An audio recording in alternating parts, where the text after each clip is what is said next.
Ladies and gentlemen, can you hear me in the back row? Yell out if you can't. All right, you can hear me. I can also quieten down if you want me to. Welcome everybody to the 2022 Voting Matters Queensland Senate Candidate Forum. My name is Kevin James. I'm very pleased to be your MC tonight.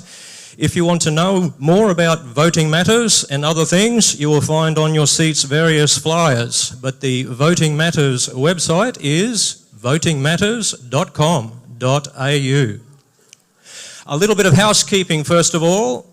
Please turn off or silence your mobile phones. Done that? Good. In case of an emergency or fire, please note the exits to the rear on either side. And on your left is the exit to the toilets. Before we start the main event, I'd like to introduce Mr. Malcolm Ferguson to conduct our annual Anzac commemoration. Please welcome Malcolm. Yeah, thank you, Kevin. Am I high enough? Can you all see me here? I'm fairly short. Okay, great stuff. Get out of the way so I can see my jacket. 25th of November 1915, Anzac Day, landed on Gallipoli. We're here tonight to remember those who served this country, that have given the ultimate sacrifice. So if I'd like to be upstanding, we'll have the oath of remembrance, followed by the last post. So please remain standing throughout the whole service. Thank you. When you're ready, Andrew. They shall grow not old, as we that are left grow old. Age shall not wear them, nor the years condemn. At the going down of the sun, and in the morning, we will remember them.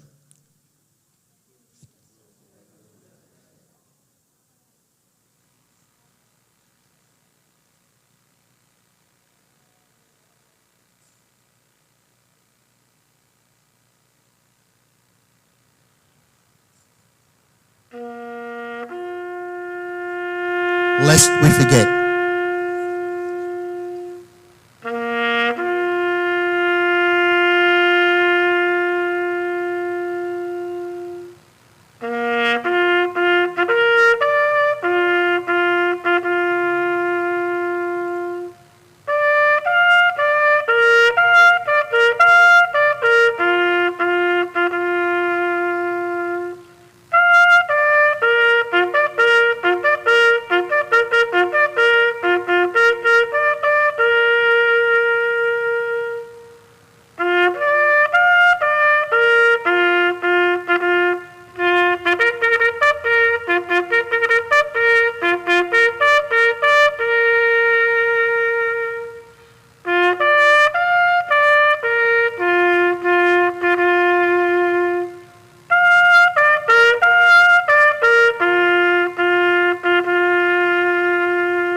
Thank you, ladies and gentlemen. Please be seated. Thank you, Kevin.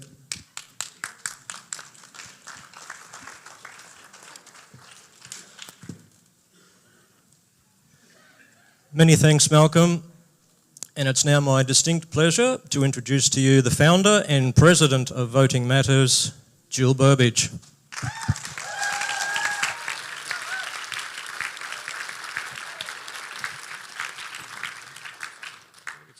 Can you hear me? Right. I'm pretty useless with this. I've been doing it for years. I still don't get it right. So, anyway, please indulge me. Thank you so much. People, can you give yourselves a round of applause?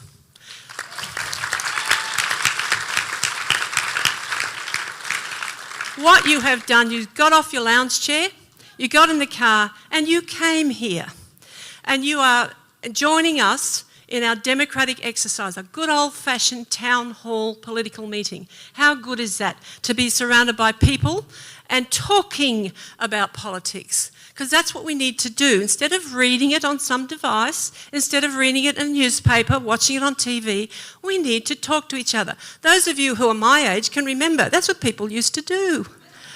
They used to talk and they'd find out things. So this is what we are here for tonight.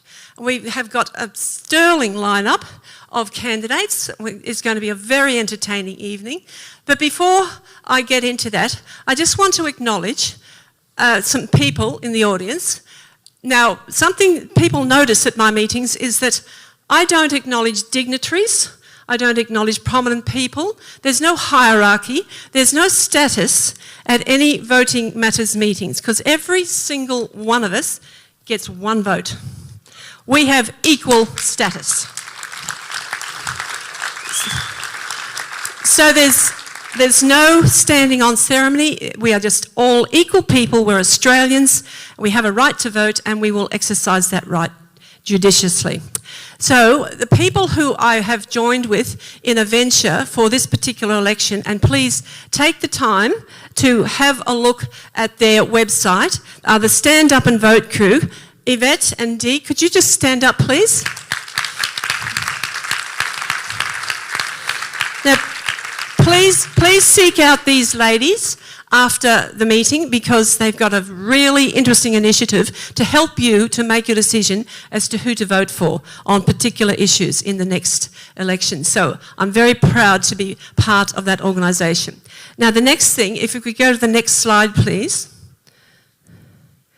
Right, we have Senate candidates here. You have to vote in the Senate with that great big long piece of paper with all those names on it and everybody complains about it. The point is you have a choice. You can either vote 6 above the line or a minimum of 6 I mean, or a minimum of 12 below the line. If you vote above the line you are voting in parties or groups and your vote will have the effect of it go down that list in that group. If, however, you vote for individuals below the line and you put your preferences right across the board, you will be giving specific votes to those individuals. Some of these people here are at the top of their party list. So if you vote above the line, they're in a really good position. They will get the vote. And they're in a great position.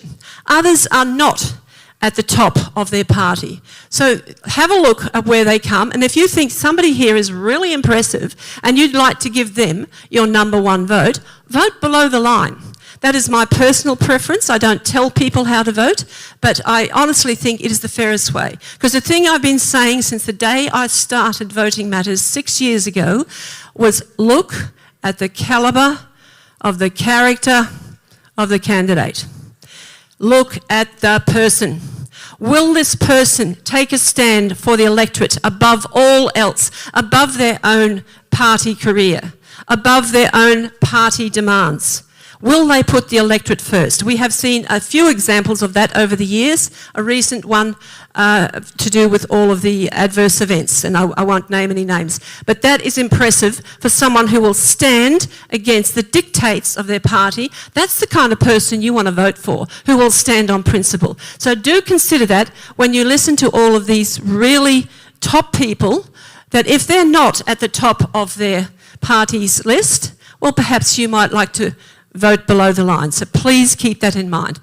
Now, the next thing we have is I'm going to introduce all the candidates. Can you please hold the applause till the end, and we'll be here all night because there's so many of them. First of all, we have Matt Canavan from the LNP is joining us, right? Isabel Tilliard from the Australian Federation Party. Drew Pavlou from the Drew Pavlou Democratic Alliance. Put your hand up, Drew. Hello. Right. Campbell Newman, Liberal Democrats. Alona Lan, Informed Medical Options Party, or IMOP. Popular lady. Clive Palmer has been held up. I just got a message. He's been held up. He will be joining us later, but there's been some drama with his trip, so he will be coming later. Deborah Yule is an independent, right? And Jason Miles, Great Australian Party. George Christensen, Pauline Hanson's One Nation. Jan Pukalis, Citizens Party. And Heston Russell, Australian Values Party. You bought your supporters, people. Well done. I'm impressed. Well done. Unless you're just so good looking, they've just joined your team already. Oh, by the way, I check this very often at meetings. You just saw Malcolm. Malcolm's our favourite in our group. And I'm looking around the room and I can say to Malcolm, it is still official, Malcolm. You are still the best looking man in the room. Well done, Malcolm. Right. So thank you so much for welcoming all these really top people. They are putting their hand up to represent us, the state of Queensland, and our country, and to make decisions. The decisions made in the Senate are supposed to be made with wisdom, with insight, with the needs of the country or the state in mind. There should be no place for party politics in the Senate, but I'm a little bit unrealistic there, I think, because I think it plays a very big part in it. I wish it didn't, but it does. So anyway, we still want to send people there who are going to take a stand on principle and not be pushed around by the issue du jour. So, with that in mind, I'll hand back over to Kevin and we will get on with the main part of our evening this evening. Thank you very much.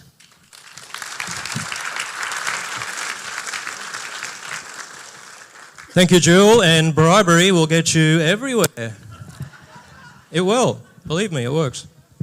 Many thanks, though. That was excellent info for all intelligent voters. Ladies and gentlemen, it is time to begin what we all came here for.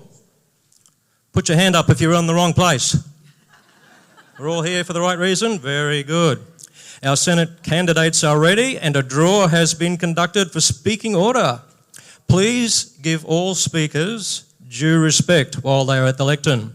If you have any questions, please write it down on one of the flyers that you're sitting on. There will be a Q&A session in approximately 1 hour. Save your question up. I'm sure you have a few. But first, I must tell you there are some rules of engagement, and I'm talking to the people behind me. In the interests of fairness and equal opportunity for all, each speaker has been allocated 5 minutes, which will be timed very carefully with my trusty timing tool, an ancient iPhone 4. It still works. At 4 minutes, I'll be sitting in the front row. At 4 minutes, I will stand up and put my hand up in the air. 1 minute to go. This is great fun. And then at 20 seconds to go, I will stand up again. And this is where you, ladies and gentlemen, come into play, because at 5 minutes exactly, and I hope our speakers are finished by then, you will also join me in uproarious acclamation. And they'll have finished by then, won't they?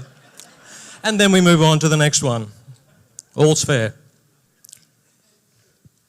Can you practice now? Loudest cheer, loudest clapping you can give. Away, whoa!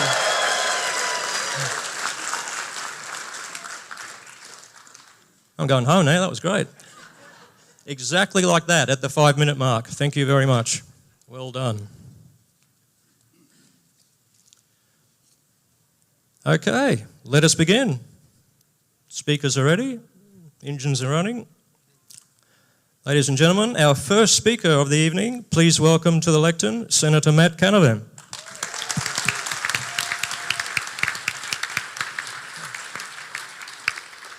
Well, thank you very much, ladies and gentlemen. Thank you, Jewel, for putting this on. And I also want to thank all of the candidates for being here this evening. It's a great honour to put yourself forward for election in our great democracy, in our great country. So congratulations to you all. Ladies and gentlemen, I have been lucky enough to have the honour to serve as a Queensland Senator for 8 years. And I've tried over that time always to represent the people that put me here. Now, that's not always easy because people have a tendency to disagree. But I've tried faithfully to represent those views of Queenslanders in Canberra. I don't go to Canberra to make friends. I don't go there to make friends. I go there to represent you. So late last year, I live in Yeppoon. I moved up to Rockhampton to put an office there to serve our great state.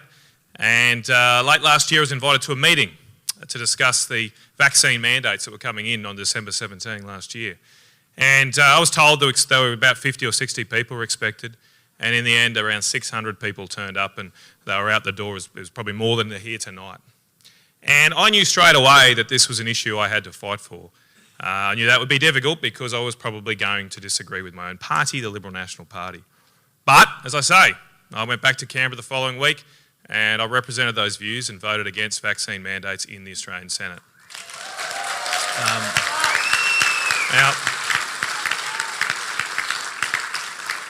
Now, I wasn't successful, and yes, most other parties did not vote that way. But the good thing about the Liberal National Party, and I'm sure you're not all happy with major parties, but the good thing about the LNP is that we allow our members to vote in accordance with their views, and they're the views that are represented to them by their constituency, and I tried to do that for you. The main reason I made that vote, though, was not just mandates per se. It was because I had spoken to and heard from people that were going to lose their jobs because of the mandate. And no one in this country should not be able to provide for their family based on the medical choices they decide to make. No one. No one in this country, no one in Australia should be denied the right to provide for their own family. And never again should we as a country throw Australians out on the street based on panic and fear and incorrect science.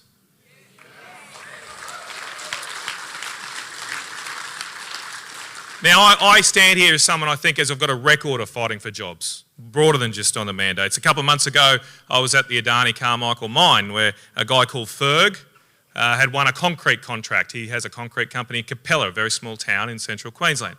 He's employing, there's someone from Capella here. Love all those people from Capella. He's employing 12 people now from Capella to build that mine, and I and others played a big role in fighting for those jobs against the well-cashed up and bullying greenies who want to stop this state going forward. Now, I had a bit of help from my mate Bob Brown. He did help too. I've got to recognise him. He came up, and I wish he'd come back again. He's always welcome in Queensland. But we fought for that. We fought for that. We got it going, and 2,000 people are now employed. 2,000 Queenslanders are employed at that mine, and we're providing energy to the world. And that mining, this great industry that we have in this country, has allowed us to provide energy to the Ukraine, to help them right now. And we all respect the patriotism and bravery that Vladimir Zelensky is showing there in the Ukraine. But he is not asking for solar panels. He's not asking the world to give them wind turbines. He's asking for coal, because that's what he needs to defend his nation. And we need energy to defend our nation too. Now we also in this country, we have to understand why we fight for jobs. Well, I fight for jobs. I fight for jobs because the most important job is those people who stay at home and look after our children. As C.S. Lewis said, the ultimate job is the homemaker, because all other jobs are there to protect that. It's to protect the home, it's to protect the family. And my wife's been working from home looking after our 5 kids, And she did so, she's been doing so before working from home was cool, before Zoom, before all this stuff. And we should be doing much, much more in this country to protect and defend those parents who provide who go the whole hog and sacrifice their own opportunities to look after our children. Now, I think we're at an inflection point in our nation. We have to make a decision at this election about whether net zero by 2050 is more important or defending our national sovereignty by 2030 is more important. And I think we're under threat. We face major challenges, and that's why my commitment to you will always put this country first, to defend the great industries in this state, to defend our jobs, and to defend our freedom. God bless, and thank you for coming along tonight.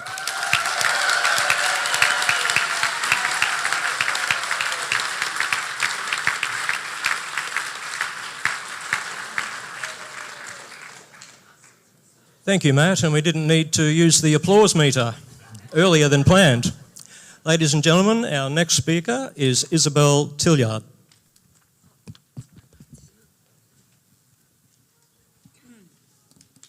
Thank you very much. I'm not so great at this public speaking, so I'm going to read this stuff so I don't lose it. Excuse my throat now. I'm one of 3 people standing with for the Queensland Senate for the Australian Federation Party. A month ago, there was nobody here in Queensland, and there was only a few in the House of Reps. And in the last 3 years, in that time, there's now 3 of us in the Senate. There's 8 in the electorates, and down in WA, South Australia and Victoria, we've almost got a full electorate and full Senate. There's candidates in every state. We're a relatively... God, I'm sorry. No, right. No, it's junk in my throat. I'm going to try this. Sorry, guys.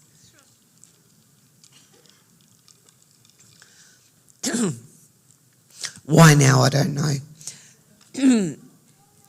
The party is a new player in Australian politics in its revamped state, but it's gathering support. And the question is why? And it's because we're a centrist party. And that means that we're a group of people from every political persuasion. And we want to make sure that, sorry, I'm trying to read this and the lights are conflicting with it. It's all political persuasions, and our big thing is a balanced and a considered view when we make our decisions. We're not, thank you, Campbell. We're not politicians. We are average Australians like each one of you, and we want to see this country run in a consultative way, and we want to stand for democracy and the rights of every Australian. We want to see a return to democracy that our Constitution envisaged, a government that is for the people.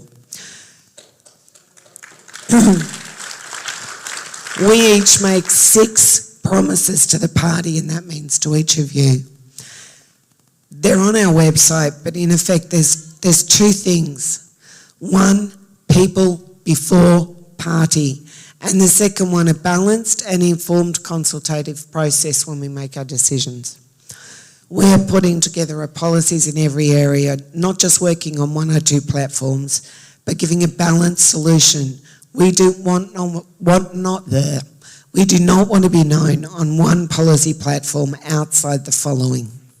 We stand for the rights of every Australian to have their own opinion, to be able to say what they believe without insult or vitriol, and not to be forced or coerced into doing anything they don't want to do.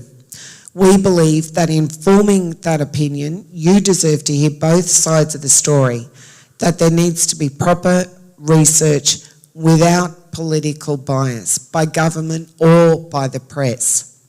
We want to see a return to the days when politicians served their voters, not their parties or themselves. And to see that democracy being a constant thing, not just an election. We're independents working together with the knowledge, experience and input from all Australians, and not a party just with a single person or a small group of influential claiming to act on behalf of the people, nor are we a party to be pretending to be independents when we're all going to vote the same way. We are not going to Parliament to point out the faults of others, but to highlight issues and to offer solutions. We're not going there to make friends or money, just positive change, to bring power to the people and not for ourselves.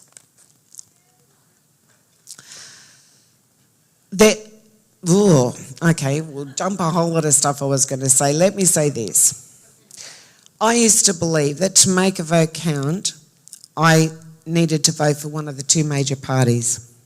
But in recent years, it's got to the point where it's a matter of the lesser of two evils, not the better party. The opposition is just that. It's more often than not just opposing the government, no matter what. I also said that you had to be absolutely crazy to get into politics. But here I am. And like I said earlier, enough is enough. On a personal level, in case you hadn't noticed, I'm disabled. I'm also party spokesman on the NDIS and aged care. I have been closely involved with the NDIA on the changes that they're making at the moment, and I have some very, very strong opinions on that subject. Neither party has taken this one seriously or as a priority, and I want to see that change. At the same time, our aged care system is in absolute crisis and it needs urgent attention. They're both a large part of the budget, state and federal, and we need some major reform financially.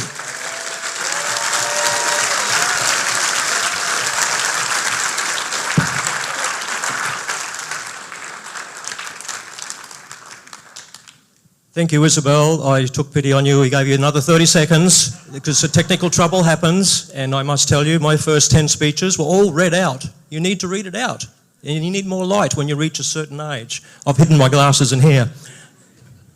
Ladies and gentlemen, our next speaker, welcome Drew Pablu.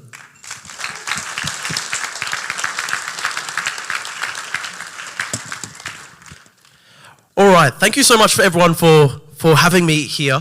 Firstly, I just want to say what an amazing thing Australian democracy is. I'm here on stage alongside senators and members of parliament. I'm 22 years old.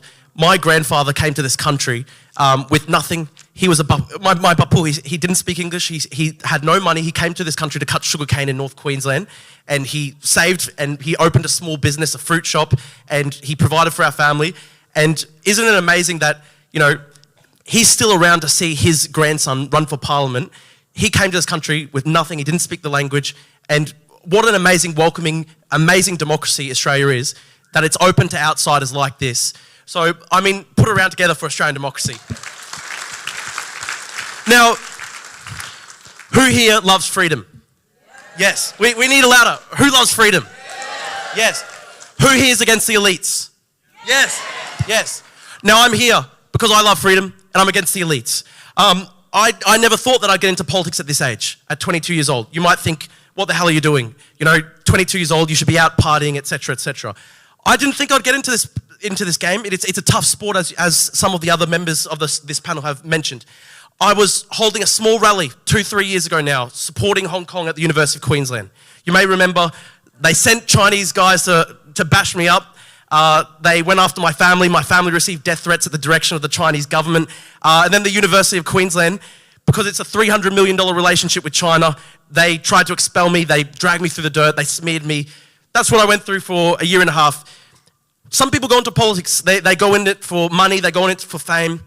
I don't trust those people. If you see someone in Parliament and they're in an empty suit, you can't tell where they stand. I can't trust those people. You've got to see fire in someone's belly. You've got to see someone believes in a cause. Now, with me, I can say, I've put my future on the line. I've put my career on the line.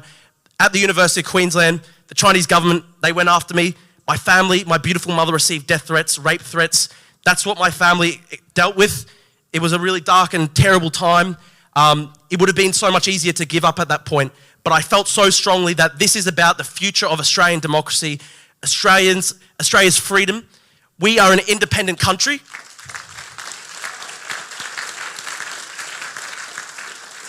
We're an independent nation. We should have the right to say whatever we want here in Australia about human rights abuses overseas. We will not accept the Chinese government censoring us here in this country. And yeah. Now, that's why I've gotten into politics. At 22 years old, I've formed my own party because no one else would let me run. We've got literally no money. I mean, I've got $3 in my personal bank account right now. I think the party account has $3,000. I'm still living at home with my mum. I mean, I can't say that, you know, we've got a big professional organisation behind us. But, you know, I'm someone who believes in something. I believe in a cause. I believe I've got a dream in a future where Australia will not be bullied by any nation. We will stand up strong for our sovereignty, our freedom. That's what I'm standing for. That's what I'm fighting for against an elite that unfortunately over the past 3 decades has basically sold us out to China. I mean, the Port of Darwin, the Port of Newcastle, they own our electricity grid. They own our universities. This is a genocidal dictatorship. They've got 1 million people in the concentration camps, Uyghur Muslims. Where's the left talking about that? In honesty, I started out on the left and I was shocked by how the left called me a white supremacist for simply standing up to this Chinese dictatorship who was brutal. They were brutal. They were torturing people. They had people in concentration camps. I spoke up for human rights. The left turned against me, said I was a white supremacist. And so I've come to appreciate people who actually believe in freedom, people who actually stand up for Australia's sovereignty. Now, I'm always willing to speak firmly about my beliefs. I saw some people here, you know, booed when the name Zelensky was brought up just before. 7 days ago, I was in Ukraine. I went to Ukraine to deliver food and medicine. I believe in the ability for every country to stand up against a dictatorship, stand against invasion. The way I see it, China's backing the Ukraine invasion. And if Ukraine falls, Taiwan will be next. And if Taiwan falls, then who's to say it won't be us one day?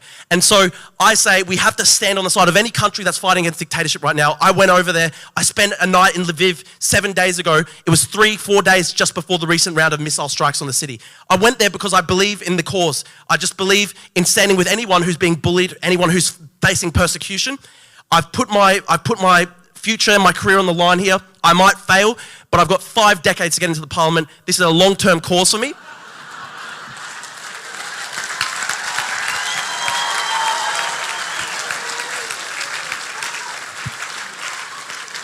No matter how long it takes, because I'm not in this for money, I'm not in this for my own game.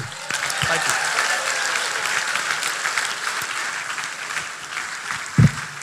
Thank you, everyone.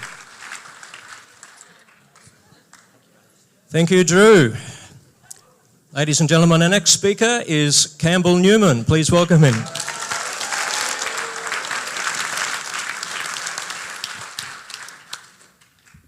Well, thanks very much and good evening, ladies and gentlemen. And I again thank you, Jewel, for bringing us all together. For you, ladies and gentlemen, in participating in this way in our democracy. And to my fellow candidates, thanks for having a go. And I've just got to say, Drew, I'm hearing about this journey from the left and that passion and that energy. I'm serious, mate. That, for me, always the first prerequisite in any candidate was passion, energy and a commitment to a cause. So good on you, mate. See me after the show, maybe. Anyway, ladies and gentlemen, just to introduce myself, I've been a Lord Mayor of Brisbane. I built tunnels and bridges and bikeways. I planted 2 million trees. I worked on environmental projects. I warned people about flooding in Brisbane, and I actually helped in the clean-up in 2011. I've been a Premier, faced with some really difficult choices, which I still wear the political odium for today. But I just say to you, rhetorically, why would anybody sane make so many difficult and unpopular decisions if they weren't done for the most important reasons? And that was to save money, to reduce taxes and improve the economy of Queensland. I've also served in the Australian Army 13 years, and probably what's not known is that for about 18 years of my total career life, I have been in business. I've been in a very large Queensland agribusiness as a general manager, a member of the executive team, but I've also run my own small business and have successfully done that. And I employ people in my own operation today. And I look after a lot of money for my investors, for my clients in commercial property. So I'm someone who has achieved in politics, I've achieved in the army, and I've achieved in business. And I understand what's required to earn a living, and I understand the risks that people take every day of their life to really take their family forward. And I'm particularly proud that I have my wife, Lisa, with me this evening, of 31 years this July. Don't know how she puts up with me, and 2 wonderful girls. And that's a very important part of my achievements. So what am I offering you? Well, ladies and gentlemen, I'm offering you experience. I'm offering you real leadership. I'm offering you someone who wants to serve. Because I say this, I need to do this like a hole in the head. I love my business. I have fantastic business partners, but after the last 6 or 7 years watching what's happening to the country, but particularly 2 years of COVID mania, of inconsistent, draconian, arbitrary, unfair, brutal restrictions,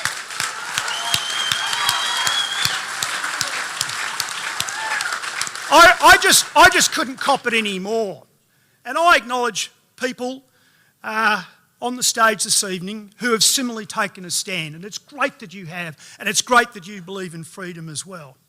So I left the Liberal National Party after an association going back to 1975 as a 12-year-old. And my late parents were both federal ministers in both the Howard and the Malcolm Fraser government. So to make a move was a really big thing. And I've been called a traitor by the LNP. And I think that's a bit unfair because I faithfully have backed the values and principles of the Liberal Party and the LNP. But you know what? They're the ones who left. As Corey Bernardi often says, they left me, I didn't leave them.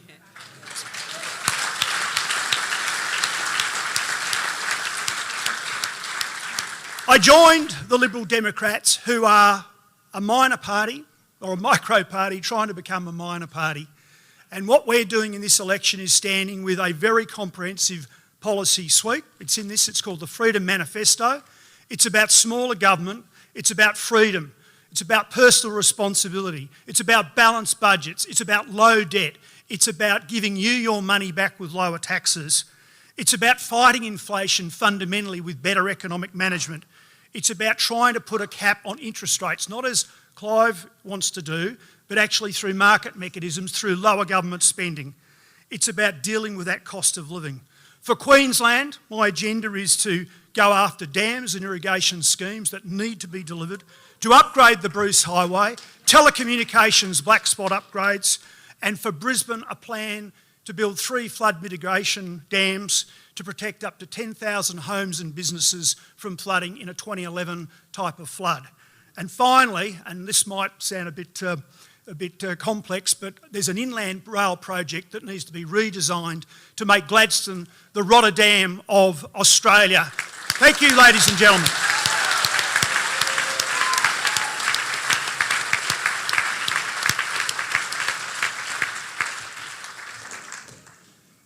Ladies and gentlemen, our next speaker is Alona Lan.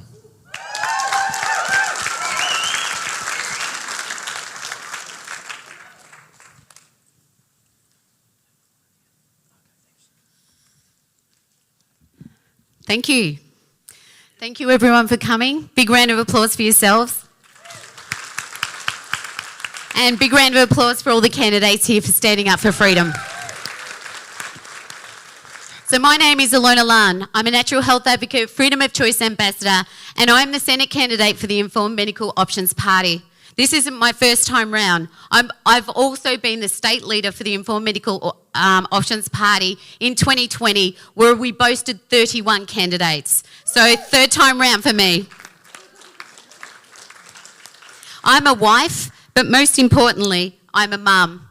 I'm a mum of a beautiful angel here on earth and one in heaven. Hence the reason I'm standing today. I'm a small business owner, a farmer, a community leader. I have organised rallies and events around Australia. I've advocated for freedom and been in the trenches with everyday mums and dads since 2015. What I want to know is right here, right now, is where have all the politicians been? Where were the politicians back in 2015 when no jab, no pay and play was implemented? The discrimination, segregation, coercion policy that should never have been passed.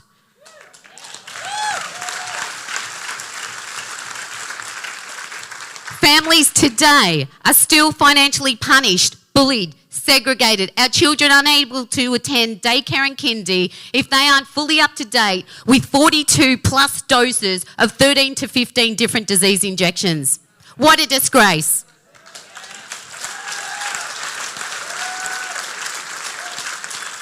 The reason I tell you this is because medical apartheid, erosion of body autonomy, rights and freedoms has been happening for years, well before COVID. And I want to know, where were the politicians back then? They're speaking up now, that's great, but where have they been with the other medical apartheid? Nowhere. COVID was not the beginning of the corruption, lies, the manipulation, the discrimination, the segregation, the financial threats. Wake up, smell the roses. The government declared war on the Australian people and sold us out years ago, decades ago.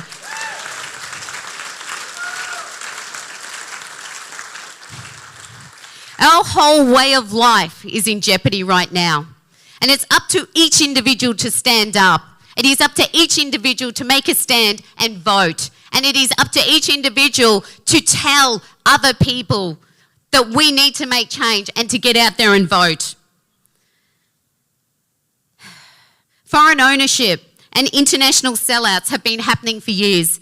Corporate monopolies, lobbying and payoffs, selling off to the UN and the New World Order happened years ago. It should never have happened. The poisoning of the people, the animals, the earth, the water, the food, the skies. It's never ending. It's been happening for decades. With chemical, pharmaceutical and drug companies rubbing their hands in glee while we all get sick. thank you. 7.4% of Australian children have some kind of disability according to the Australian Institute of Health and Welfare. 20% of people have allergies and anaphylaxis. Australia has an epidemic of ill health, cancer, diabetes, neurological disorders, and it continues. Who is talking about the never-ending ill health epidemic? No one. No one. In the 2022 budget for health, Australia has budgeted to $121.4 billion, $503 billion over the next 4 years. We've got to change things. It's about our health, it's about the people, it's about the planet. And without that, we actually don't have a future. I want to advocate for organic farming, clean living, permaculture, biodynamics. Let's get Australia back on track.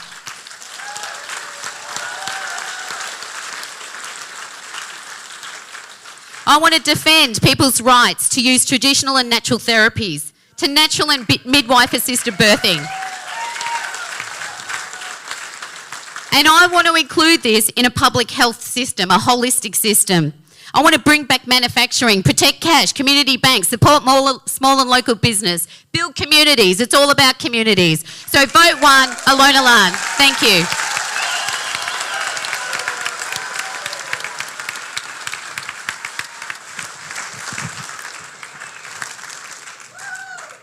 Thank you, Alona. I think I'm getting a theme here tonight.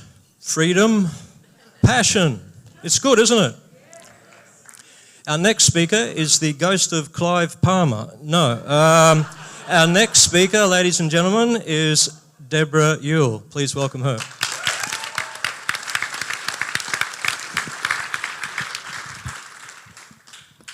Who thought politics could be so much fun? I thought it got better. No man, woman, or group thereof has the right to initiate fraud, force, or coercion against another man, woman, or group thereof.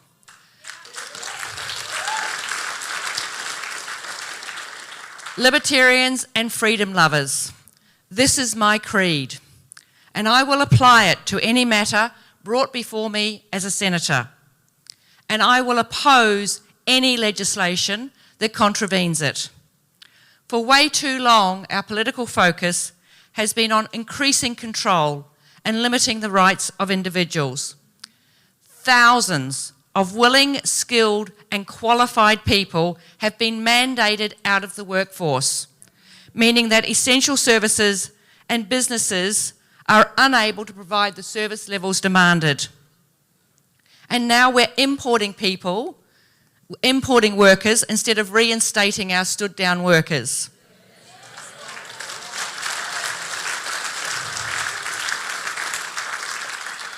If you've survived all this and are paying off your property, when you finally pay it off, you no longer get a title deed because the Queensland and other state governments have conspired together and had them destroyed. The information is held in binary code by 3 privately owned companies. You have no way of proving ownership.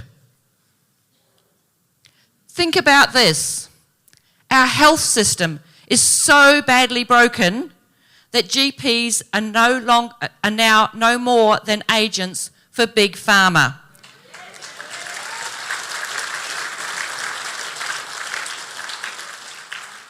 The concept of the family doctor is dead. It's increasingly clear there's a bias against advocates of so-called alternative health, organic foods and healthy lifestyles. They've become increasingly marginalised by the highest bidder in the food industry. After all, Big Food has a way bigger budget than your local organic farmer. Big Food want us to believe that their packaged products are good for us, and yet they're jammed full of unnatural additives. Diet soft drinks are not healthy. Our ability to speak out, to hold an opposing point of view, is being stifled by social media giants and those who believe in the nonsensical view of political correctness. Safety and caution is the mantra, despite overwhelming evidence to the contrary. And heaven forbid that you might offend somebody by speaking your truth.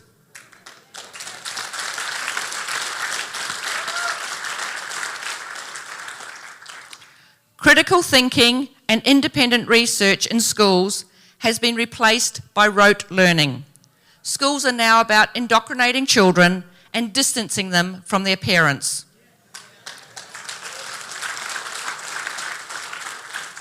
Children learn to be obedient, to do what they're told, not to answer back or ask questions.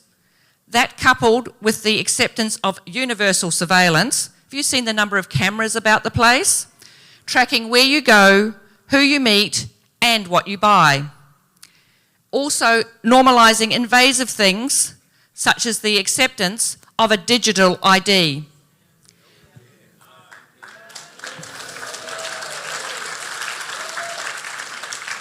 Friends and those alike, this is a world we will no longer accept. A world where our phone assumes our identity and our money source. Being without a phone today almost means we don't exist. We let this happen. We forgot that the price of freedom is eternal vigilance. And we forgot that power corrupts and absolute power corrupts absolutely. I stand with you for a new freedom and ask you this: if not me, then who? And if not now, then when?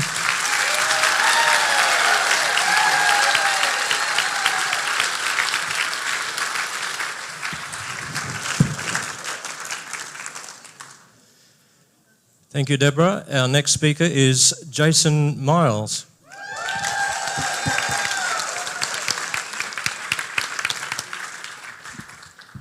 Good evening, everyone. Thank you for coming out tonight. Big thank you to Jill for putting this on. I'll start with this. I'm going to take a different approach because I've always taken a different approach to the passion I've got, which is for the people.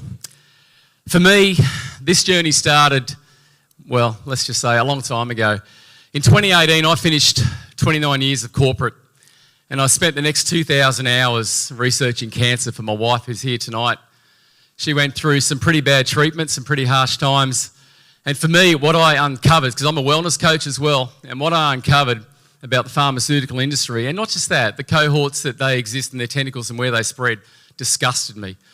In March 2020, we went to San Diego, and that was an amazing journey for me. It was one for my wife as well, because we chose a non-Western model. I'm not saying it's for everyone, but she's sitting here tonight as a picture of health, still alive for a tumour that kills most people.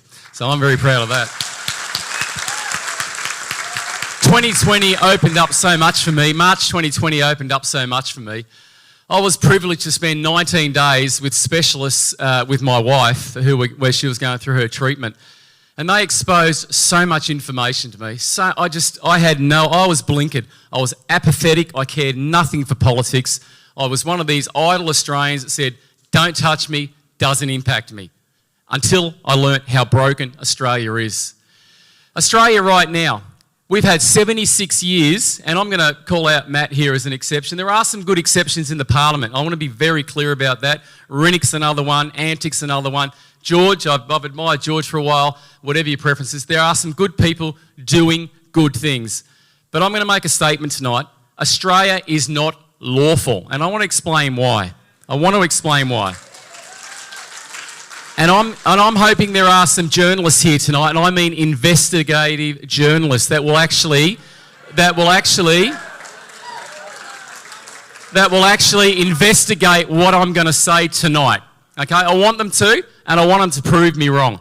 Before I do that, I looked at Australia and I went, I don't like what I see. I lived 17 years with my wife in Victoria under Communist Dan, and it was horrible. It was seriously everything you saw that was true. It was a disgrace. And you can call it Stockholm Syndrome all you want. I didn't realise how left-leaning Victorians were. Not all of them, mind you, and a lot have since seen Daniel Andrews for what he is. And no surprise, the mandates are lifted. We're going to an election 2-2, right? Seriously, it's not that difficult to work out. Australia's $1.5 trillion in debt. 3.5 million Aussies live below the poverty line. This is a resource-rich country, don't forget that. And let's thank Labor and Liberal. Let's thank them too for the Lima Declaration, because Fraser was there when we put ourselves into that in 1975. That demolished our primary industries here in Australia. 90% went offshore. Money, wealth, jobs, technology, innovation, bang, gone to third world countries. You can thank the two-party preferred system for that. We've got 1% of people living on less than $5.50 a day in Australia. Women over 55 is the fastest growing demographic of homelessness in Australia. It is disgusting. That is shame. Thank you. That's exactly what it is. I cannot stand by and watch this happen. So I don't want to be a politician. I've said this before. I didn't want to be, but I wanted to be a people's representative. I'm a wellness coach, and I've been doing this all my life, and I represent people. I listen to people. In the last 18 months, I have saved 3 people from hanging themselves because of what this country has become because of these politicians. And I've had an absolute gutful. I chose the Senate because it is the highest court in Australia. It is the watchdog. I'm a critical thinker. I know the job of senators. I know what they're meant to do because Rod Cullerton is the founder of the Great Australian Party. Love him or hate him. He is a former senator. He knows the Odgers manual back to front. He knows it very well.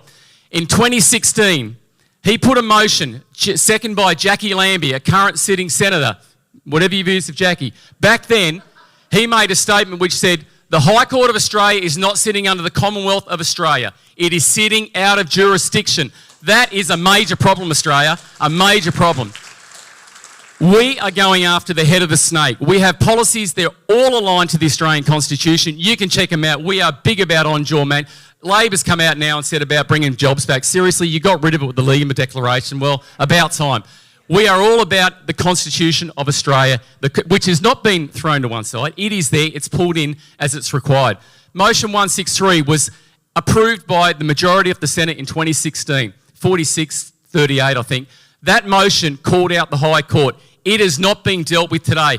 And Matt's the senator, he might be able to answer this question. It's my understanding that a motion that is passed through the Parliament, it has to be dealt with before any other business in the House. That was 5 years ago, Australia, 5 years ago, and that motion still has not been dealt with today.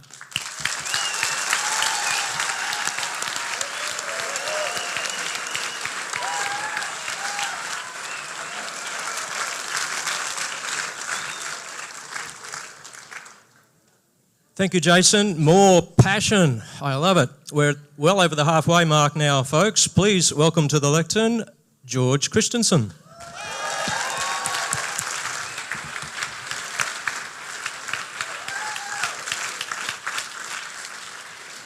Well, thank you very much, ladies and gentlemen. Thank you, Jewel, to you and your team for putting this excellent event on. Thank you all for turning up. Thank you to my fellow candidates. My name is George Christensen. I'm a former Member of Parliament of about 2 weeks ago.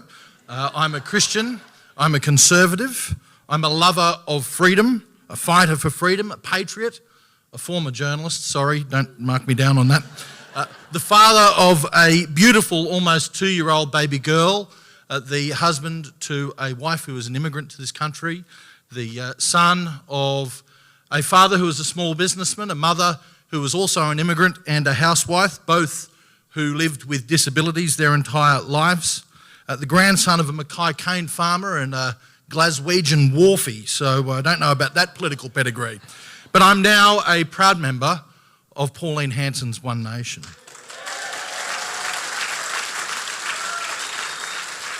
And I've got 3 questions for you, ladies and gentlemen, a bit of audience participation, if you want to put your hands up. Do you feel things just aren't right now? That the country is headed in the wrong direction? That things could be immeasurably better? Keep your hands up if you worry that a Labor government is going to make things incredibly worse. And keep your hands up if you've heard that old saying that doing the same thing over and over again is the definition of insanity. So, ladies and gentlemen, that is the reason why I left the Liberal National Party and why I have joined Pauline Hanson's One Nation, why I am a candidate on their Senate ticket for Queensland. Now, there are a number of issues. I'm going to talk about 3 issues, and if I get time, a couple of extras maybe. But the first one I want to talk about, it's been talked about already, but it needs to be talked about, and that's the pandemic restrictions that were put on the Australian populace. And the fact is that both sides of politics are equally to blame for this. Now, I've heard the story that it was the states that did it. Well, they might have committed the sin of commission, but the sin of omission was from the federal government, sadly, that I was part of. And the sin of omission was this, that they could have changed the rules around the Australian Immunisation Register to stop all discrimination on the basis of providing services, on the basis of terminating someone's employment or stopping someone from getting a job, but they didn't, to the government's great shame.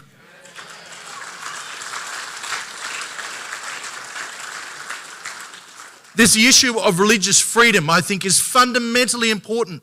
Religion is all about belief. If we don't have the ability to express our beliefs, then what sort of country do we live in? Do you know a Catholic archbishop down in Hobart a number of years ago was dragged before a jumped-up kangaroo court, that's an anti-discrimination tribunal down there in Tasmania, for putting out a brochure to Catholic school students about the Catholic teaching of marriage. Brought before a jumped-up kangaroo court for that. Now, we had the opportunity to change legislation to actually bring in religious freedom, and we didn't. We had a watered-down bill, and what ended up happening was that 5 members of the Liberal Party crossed the floor to make that watered-down bill even worse. We do not have religious freedom in this country. We need religious freedom. But instead,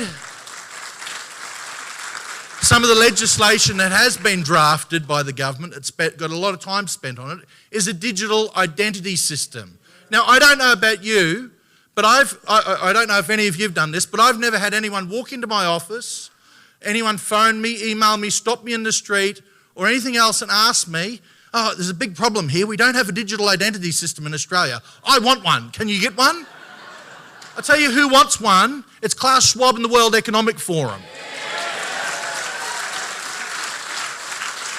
Well, us as parliamentarians shouldn't take our writing orders from globalist elites. We take them from you. And that's why a digital identity system shouldn't be here. There's so many other issues I could talk about. Communist China, it's been spoken about. I mean, Labor's going to sell us out even more. But we haven't even taken back the Port of Darwin. Why not? Why not? While we're talking about foreigners interfering in Australian politics, why haven't we stepped in to sort out big tech censoring political speech in this country? Ladies and gentlemen, I want to continue fighting for you, your families, our nation and our freedom. Pauline Hanson wants to do likewise. God bless you, your family and our nation.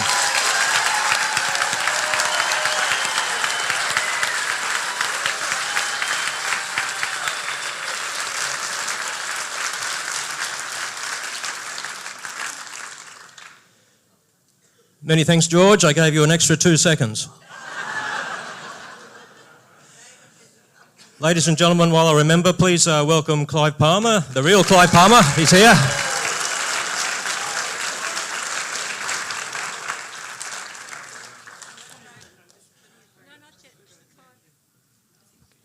If you're ready, Clive, we can get you on, or I'll give you a rest. That's okay. Okay, you got 5 minutes. Okay. And I'll let you know. I apologise, I'm late. I had to go to another meeting like this. So all good. Please Away you go. me.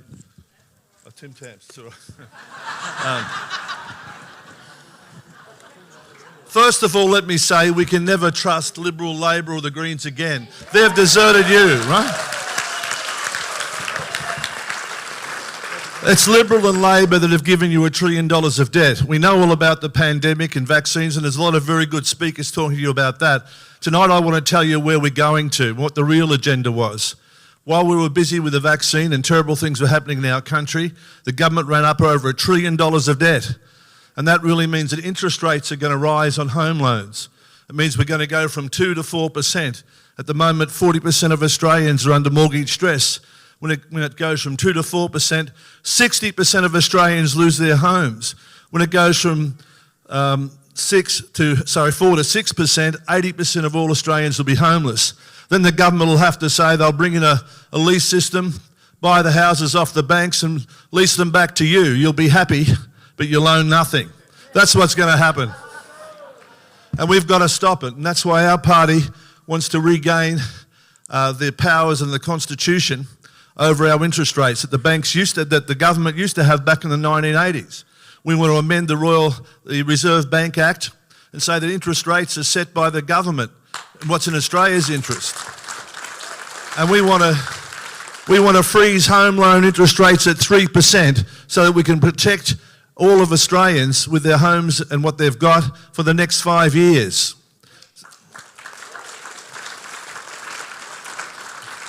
And we don't want to hide the $1 trillion of debt, we want to deal with it. There's over $50 trillion of investment in manufacturing in Asia. It's all dependent on Australian iron ore. We want to bring in a licence for iron ore exports, just like there was in the 1960s with Bob Menzies. We want to charge 15% from all the importers of Australian iron ore in China, Japan and everywhere else. And over 20 years, that'll pay back the $1 trillion debt. We don't want you to have to pay it back. We want to deal with it now so our country is not handicapped, so we can go forward in the future knowing we've got a strong balance sheet and a good future for ourselves and our children. And then just like John Curtin in World War II brought back our troops from the Middle East to defend our country, we want to do the same thing with $1 trillion of Australian super that's invested on the New York Stock Exchange and the London Stock Exchange. We want to legislate to bring that money back to Australia to invest in our country.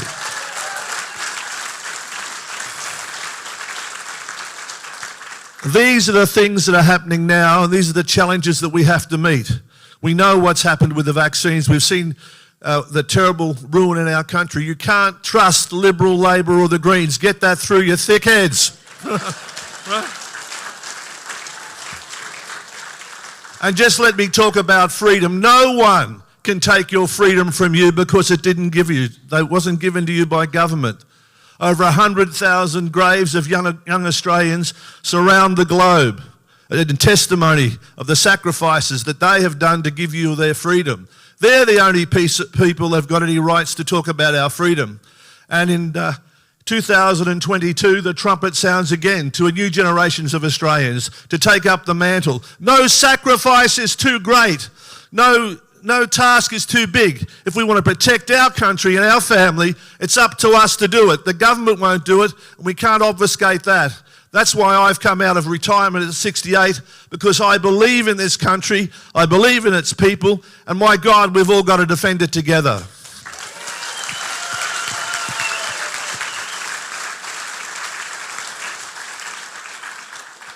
And in the final analysis, the things that unite us as Australians are stronger than the things that divide us. And we've got to remember that we all breathe the same air. We all live on this one small planet, and we all want a good future for our children. And we've got to work together. Of the people that have been vaccinated, that are still dying, some of them from COVID, it's because they haven't got treatments. From your neighbours that may disagree with you and not be enlightened to know what's happening. Don't be harsh with them, but try to convince them in understanding and show them compassion too. Because all they did was have faith in their government, have faith in their system as Australians. They're not bad people. And you're not bad people if you're unvaccinated or vaccinated. You're an Australian. And we don't want to have tyranny in this country where we've got apartheid, where people are divided. We've got to remember, bring them all together. Offer them love.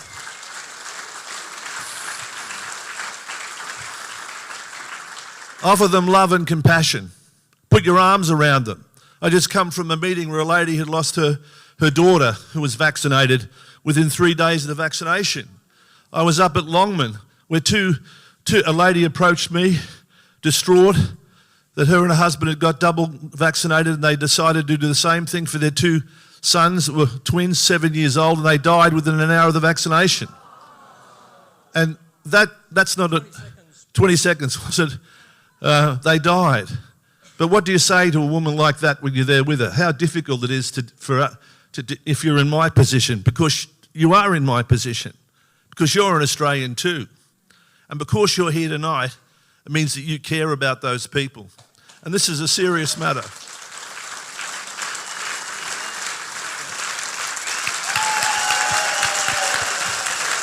So, 1 minute to go.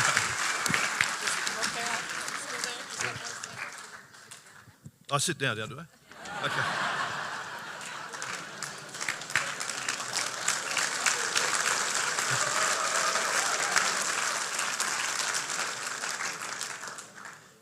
Thank you, Clive. We can all hang around till 8:30 if you want, but we're only booked here till 8:15. Ladies and gentlemen, our next speaker is Jan Pukalis. Please welcome her.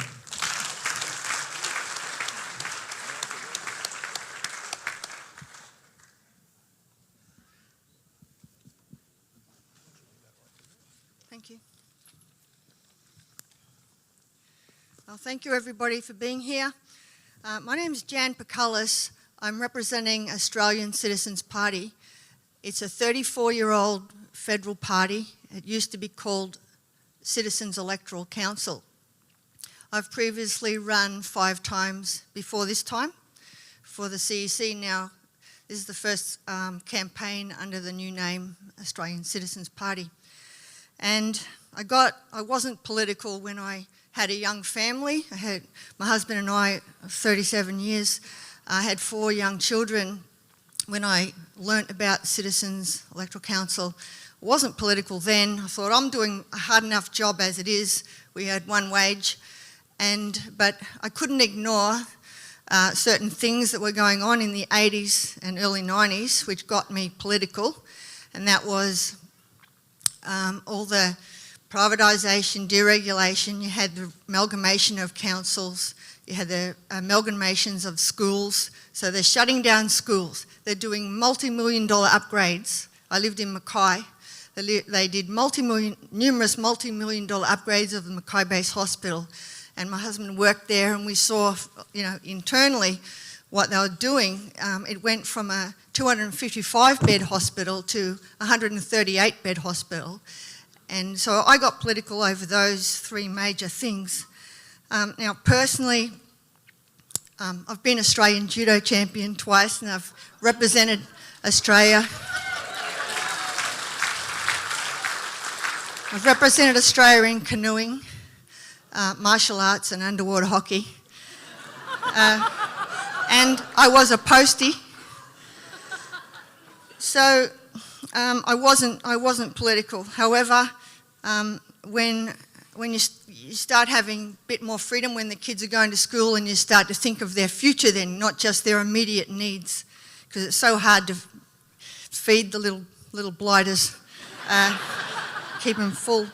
Anyway, so the Citizens Party is a humanist party. We're anti-fascist, and we practice classical music and classical culture and art, like poetry and Shakespeare and Friedrich Schiller, for anyone who knows those.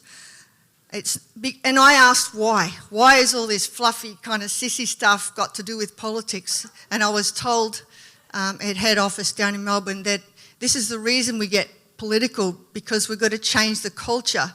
If we want to make a better society, we've got to change ourselves in the process, not just get elected and then become good, And I thought I was already a good person, but I know that when the government is not taking on their responsibility to represent the people, then it does take, well, any of us could stand up. A soldier would put their life on the line. They don't intend to be killed, but they know that they may be killed in the course of their duty. A doctor, and when I lived in Mackay, I know of one experience where the doctor performing an operation collapsed because she hadn't had enough sleep. And frontline nurses and teachers even would stand in front of a terrorist bullet to protect their children. And every one of you, if you've had children, you know what I'm talking about. You would do it. Now, we've got to cultivate that commitment in our political stratas, and that requires statescraft, not a mere politician that's just after you vote. Someone who loves humanity and works in the interest of humanity, regardless of whether they get elected. And so that's why I say anyone can do it, because you've all got it. Put in the situation where your children or people you're responsible for needed your help, you would do it. Most people would anyway. So we need politicians to put their life on the line for their country. And if they get the sack or if they get assassinated, well, 1 minute, my God. Anyway, so we've got to reverse the 28 years of economic growth that we've had, 28 years. We've got to reverse that globalisation, free trade. We've got our main policy is for a postal bank. And we've got legislation for that. We've got legislation for a postal bank, which is the way the old Commonwealth Bank started. This will break the monopoly of the big four banks. They're full of derivatives gambling. That's what led to the global financial crisis. They didn't change their behaviour. Westpac just got a little slap on the wrist for stealing money off dead people, again, just this week. So we've got legislation for Glass-Steagall bank separation, an anti-bail-in bill, because we've had bail-in where they steal your deposits. It's happened in Australia before. When there was a housing bubble in Victoria in the 1890s, they stole people's deposits. They're prepared to do that again. And we've got legislation for this. So this isn't just a nice idea. We are in an existential crisis. If we don't change the banking system, we'll go into a Great Depression, and if we don't fix it, we'll get a dark age.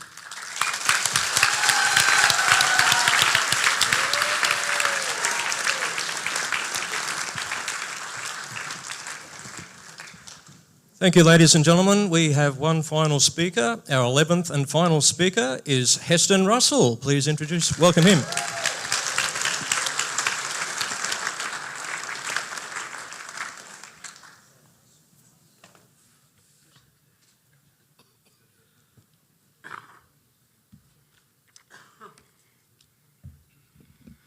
Well, hi, g'day everyone. Can everyone hear me?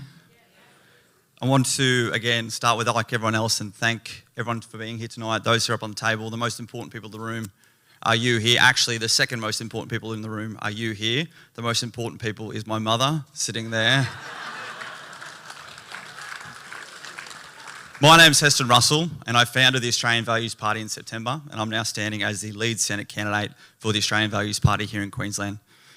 I employ one staff member, my friend Sam, who's been with me the last 2 years, and my team of advisors is my mother, who's a registered nurse here in Prince Charles, my sister, who's studying nursing, my father, who's a veteran of 34 years in the army, my stepfather, who is an electrician up in the Moorvale coal mine, my niece, born with cerebral palsy, who lives in a wheelchair her whole life, and my nephew, who's in 17 in grade 12 and has lived the realities of being restricted from being around school in his community the last 2 years.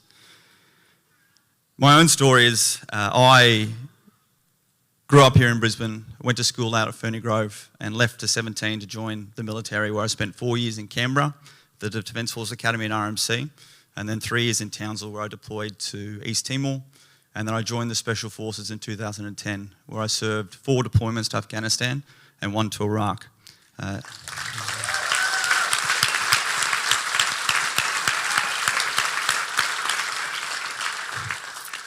I'm a 5th generation veteran, the direct male descendants of my family down to myself, and I now have a 6th generation with my cousin who is currently at Kapuka.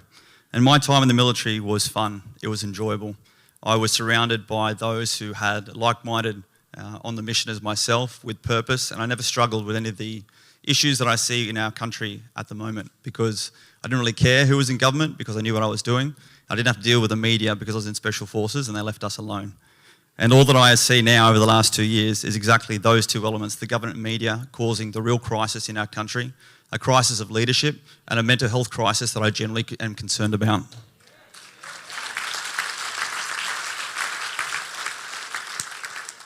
I say that because a year ago I was down in Canberra with a piece of paper calling for the government to call a motion for a Royal Commission into defence and veteran suicide.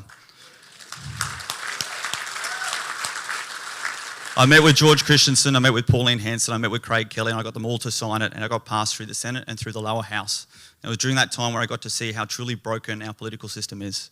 It is filled with parties who are filled with factions who are more focused on serving themselves and their own progression than they are the Australian people.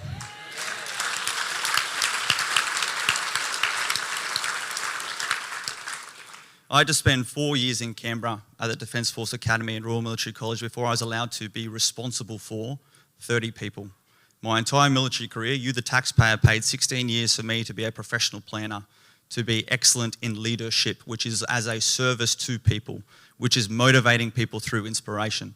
And the one thing that connected us to wherever we went and us together as a community were those values that I had to draw upon to bring myself out of my own mental health and suicidation crisis in 2020, and that has seen so many of my fellow veterans to lose more of our mates after deployment than we did in combat. So what I did was I Googled it, and we actually have a set of Australian values. We have the Australian Values Statement that we require everyone coming into our country on a visa or to be a citizen to sign and agree to. The first of those is respect for the freedom and dignity of the individual. So when I hear conversations about medical mandates and pro-choice, I wonder why we require everyone coming into our country to abide by these, but we do not.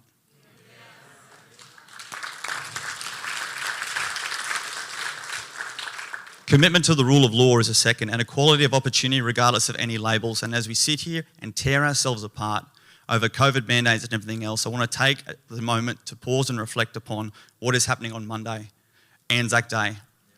In 1914 to 1918, we sent over 400,000 young men my age, between the ages of 18 and 44, overseas to fight for our country of less than 5 million people. They went as volunteers, not because the government told them to do so, but because they believed in who we are. They knew who we were as a country, and they went and fought for that purpose. Without purpose and without that identity, we are communities in conflict. And right here and right now, we have a government that can't even bring premiers together to serve and support our people and bring them together as a nation. The Australian Values Party, I have a team of 10 candidates, 8 of those are veterans, and we are here to serve and support you. I would encourage you to ask us questions on our policies to do with aged care, defence, manufacturing, and I'll tell you how we think, not just what we think, and the process will bring to every policy in the service to you, the Australian people.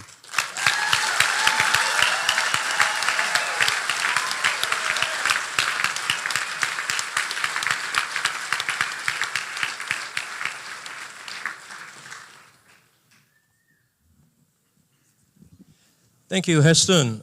Ladies and gentlemen, could I ask you all to give a big round of applause to all of our presenters. Thank you.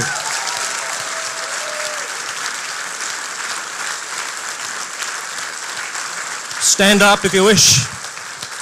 Yeah. Thank you.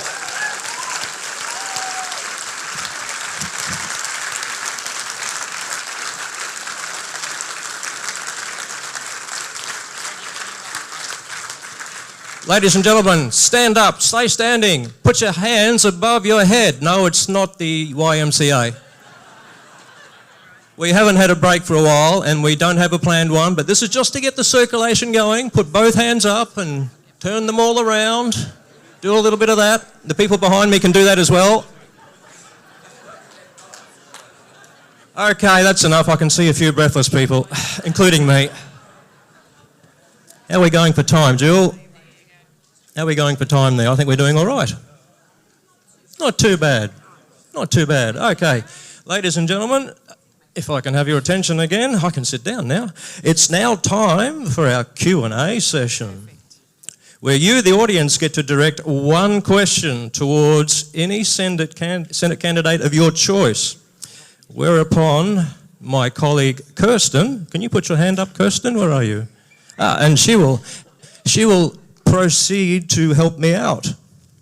But in order to allow as many people as possible to participate, please keep your questions brief and to the point. I don't want a lesson on war and peace and the rise and fall of the Roman Empire. It's happened, believe me. Each person will get about 30 seconds to answer their question. I've still got my iPhone. And our participants behind me will get about 90 seconds to answer your question. And I'm hoping we get about 15 to 20 questions or more through, instead of the usual 3 or 4 or 5. Now, at this point in time, I'm going to ask anybody, there he is, Joe's ready and waiting. I'd like to ask anybody who'd like to form up behind that gentleman on the far right, your right, in front of the door. Form up if you want to ask a question, and shortly I'll ask you across to sit beside me. We're not going to do a Parkinson style, just a brief question. Thank you. Please do, Jill. Can you hear me? This is our version of Q&A. You would be aware of another organisation that has Q&A. There is no cancel culture here, none at all. We have absolutely no idea what questions are going to be asked. There is no manipulation, there's no control. This is free and fair, open discourse. And if anybody happens to ask a question that I, as the host, find offensive and I don't like that person, I'm going to say to myself, suck it up, sister, this is a free country.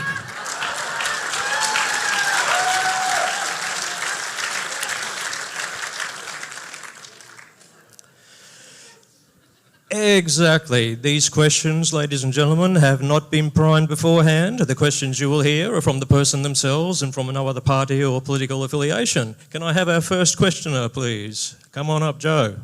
I've memorised all their names. Did I mention there's also some more rules? Joe, this is my microphone. You know the drill. We've done this before. Mustn't touch it. Mustn't touch the microphone. Don't touch the microphone. Okay, we've got that part. Tell us your question, and who's it directed to first? Well, I was hoping it would be directed to 4 of the candidates. Choose one. Well, that's going to be difficult, but anyway, Campbell, I guess you've got it. On the question of immigration, which I think is a pretty big subject and a lot of people are concerned about it, is what's the policy of the Lib Dems with regards to Big Australia or the Sustainable Australia? And the second part is the character test, which I think the current system is failing. 90 seconds. There's a lot in that. Okay, very quickly, I personally believe in a big Australia, but not the way it's been done over the last 20 years particularly, where we've poorly planned it and we've rammed people into our cities. We've got huge pressures on infrastructure and services, and the federal government hasn't funded the states or local government to deal with it properly. Right now, ladies and gentlemen, as I travel around Queensland, there's actually in particularly regional Queensland and Western Queensland, there is essentially full employment. Employers are screaming out for people. That is why we have low unemployment, not because Josh Frydenberg and Scott Morrison are geniuses, because 360,000 people didn't come here in the last 2 years during COVID because the borders were shut. So we need an orderly, planned immigration program with the right people, the right skills, but we need to have a big focus on actually training Australians first and make sure that we give priority to them. So that's pretty much how we would deal with it. Oh, in terms of values, well, infrastructure needs to be delivered. We ideally put people in regional areas. Like cities like Maryborough can absorb a lot more people rather than just whacking them into southeast Queensland, so that corridor down to Bow Desert with that terrible Mount Lindesay highway, and nothing has been done to upgrade the road properly. Thank you so much. Thank you, Joe.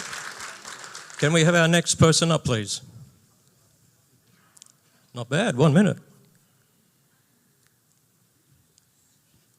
And who was your question for, please? I'm thinking Matt, I would ask my question to. I'm really worried about the curriculum in our school system and some of the actual, what I consider filth, that these kids are being taught. And a lady in Victoria just last week said that her 10-year-old daughter, was supposed to go home and ask her father to tell her about erection and ejaculation. And I just find that appalling. And also a lot of the kids are being taught about transgender, how they can change their sex from 1 week to the next. I think we're going to have a lot of mental issues from these problems. Thank you. Well, thank you very much for that question. It's one that I think is the most important issue in this country, what our kids are taught, because that is going to what determines elections and the values of Australians in the future. What might have been missed over the past year, though, is that the federal government has fought against the states on the curriculum. Now, ultimately, the state governments implement curricula through the schools they run. But Alan Tudge, who was the Education Minister until recently, till he got cancelled, and now Stuart Robert, have made sure that references to our Judeo-Christian heritage have been reinserted in the national curriculum. That's happened just in the last couple of months. It's a small win for those of us who would like to see our kids taught about what is good about this country, what is good about our history, and to make sure they take pride in it as it comes under attack, as we've discussed, from aggression from overseas. Now, there's no doubt, though, there is more that needs to be done here. Keep in mind, too, that the federal government a few years ago fought very hard against the Safe Schools radical agenda. That has disappeared. That is gone. We don't have safe schools anymore as a concept. Now, we've got to make sure, though, there are new attempts to reinsert a safe schools agenda under a different label. I will fight against that. We've got a record again on education curricula, and we'll keep fighting for that. Thank you for your question. Next, please.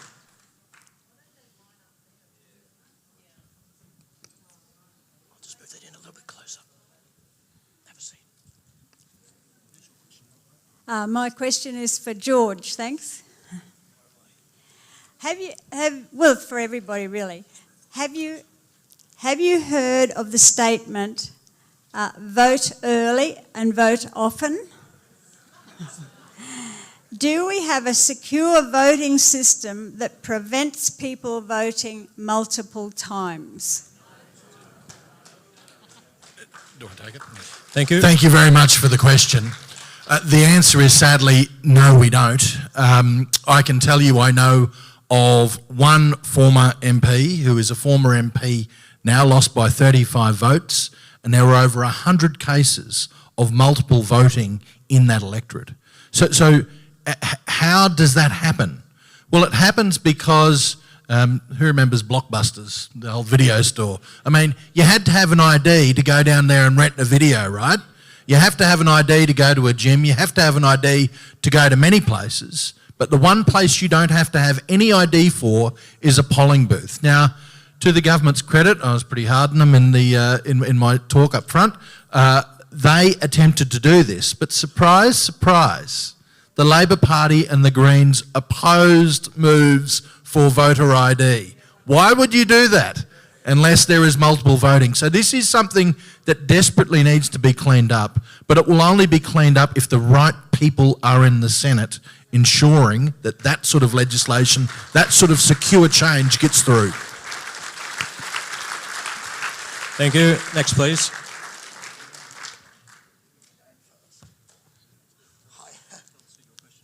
My question's for Matt Canavan. Matt, almost everybody else up here believes in new economic nationalism, returning money, building new infrastructure that's Australian-owned. You and your government have spent the last 10 years giving away our gas, our iron ore, our petrol, everything for nothing, for no tax benefit, for no income, and you've taken donations from all those companies for your party to keep going. How do you even justify yourself being on this panel tonight? Well, thank you for the question. Thanks for the question. I stand proudly here as someone who introduced a gas export licensing system called the Australian Domestic Gas Security Mechanism a few years ago. We had a gas shortage and I was a resources minister. So we now have the power at the federal government level to stop the export of gas if it's in our national interest. The gas price here in Australia over the past 6 months has been about $10 a gigajoule. In Asia, it's over 30, been between $30 and $40 a gigajoule. That is directly a consequence of the decision the Liberal National Government made to make sure that we had enough gas in this country. In saying that, we are not America, we are not Europe, we have 25 million people here. We need to make sure we do trade with other nations, otherwise we won't be as rich and prosperous as we are. We have to find other markets. Our big challenge right now is to find other markets other than China. We have to reduce our dependence on China. We have to have better friends with India, with Southeast Asia. That's the only way, ultimately, we're going to defend this nation. And I stand behind my record of supporting Australian industry, Australian jobs, but also making sure that we take advantage of all our natural resources and trade with our friends to create jobs and wealth right through Australia.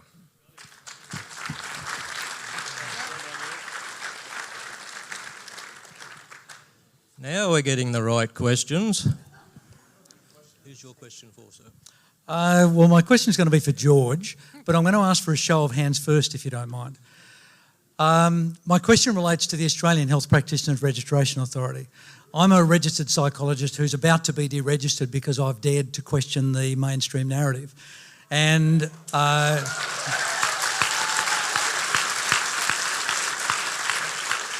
so my show of hands question is, if elected, will you kick APRA in the arse?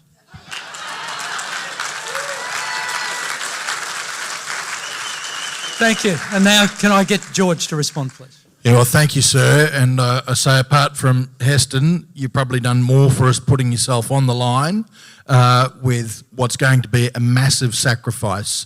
So thank you for speaking truth, because it is the only way that we get things changed, by speaking truth like that.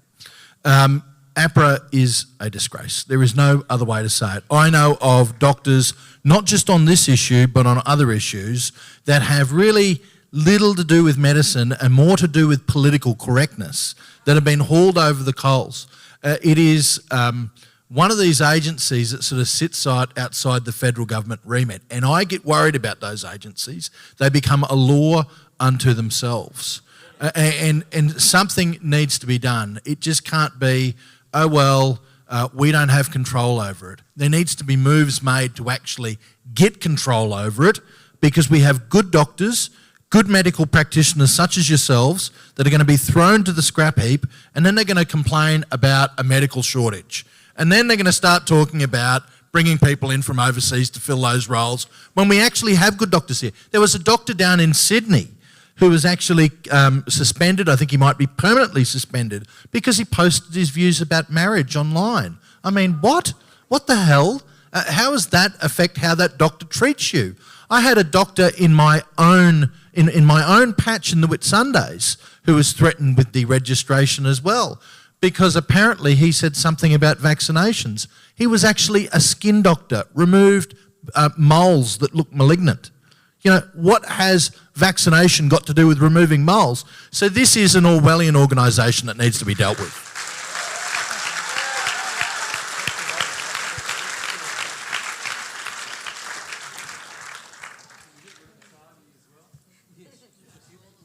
There's a few they could chuck away, I reckon, but I'm not supposed to comment. I'm the MC, so back to that. I understand that Australia has endless problems, but our problems, but the biggest problem we've got is they're killing the planet with chemtrails and cloud seeding, and without a planet, our problems don't even exist because it'll kill the planet, and what have we got left? So are we going to be able to stop this bloody chemtrailing and cloud seeding, which is just killing our planet? Frogs are dying, birds are dropping dead. Oh, in the 5G towers, yeah. Birds are dropping dead. Our ecosystem is dying, and that's the sign of an ecosystem dying is the frogs dying, the bees dying, everything. So are we going to stop this chemtrailing? I'll probably address Alona or Campbell, yeah. Alona, maybe? Alona.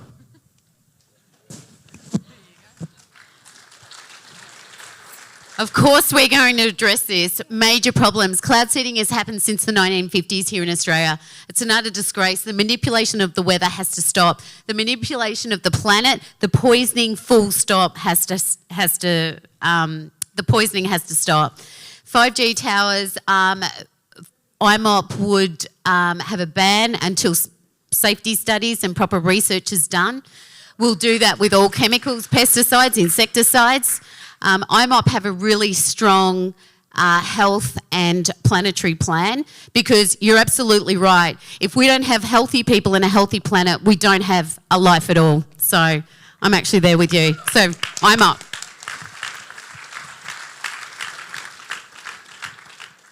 Thank you. Well, actually, I wanted to ask all of the candidates. Oh, okay. I know some of the... Okay. Jan, her view on abortion to full term. Jan. What's the question? Does she support abortion to full term? Oh, sorry, was that the question? Do you support abortion to full term? No, I don't support abortion at all. Just wait.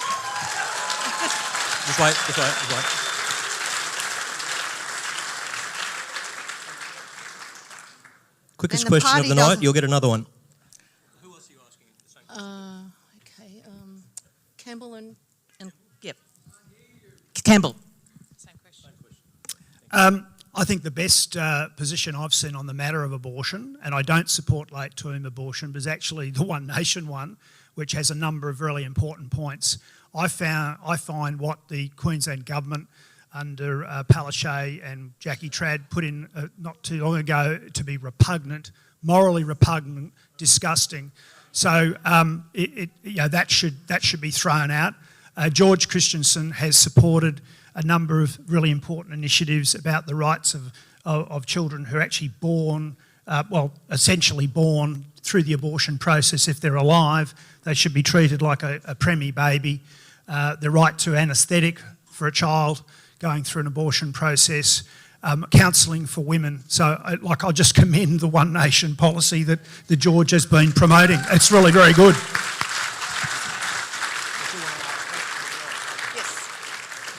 Okay, Heston, we're going to ask you the same question, and then that's all for this question. I won't take up time because we literally have spoke with Pauline and copied her abortion policy. So Campbell has just said it all in full.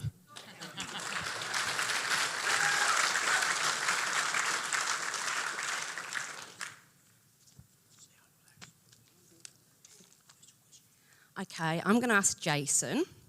So I'm the mother of a vaccine-injured child from the childhood vaccines, and she's an NDIS recipient. We've had three years of payments, which we've had to review every time to try and get sufficient funding. We have to spend an absolute fortune on reports from the experts in their field. You put it to NDIS, and the bureaucrats ignore the experts.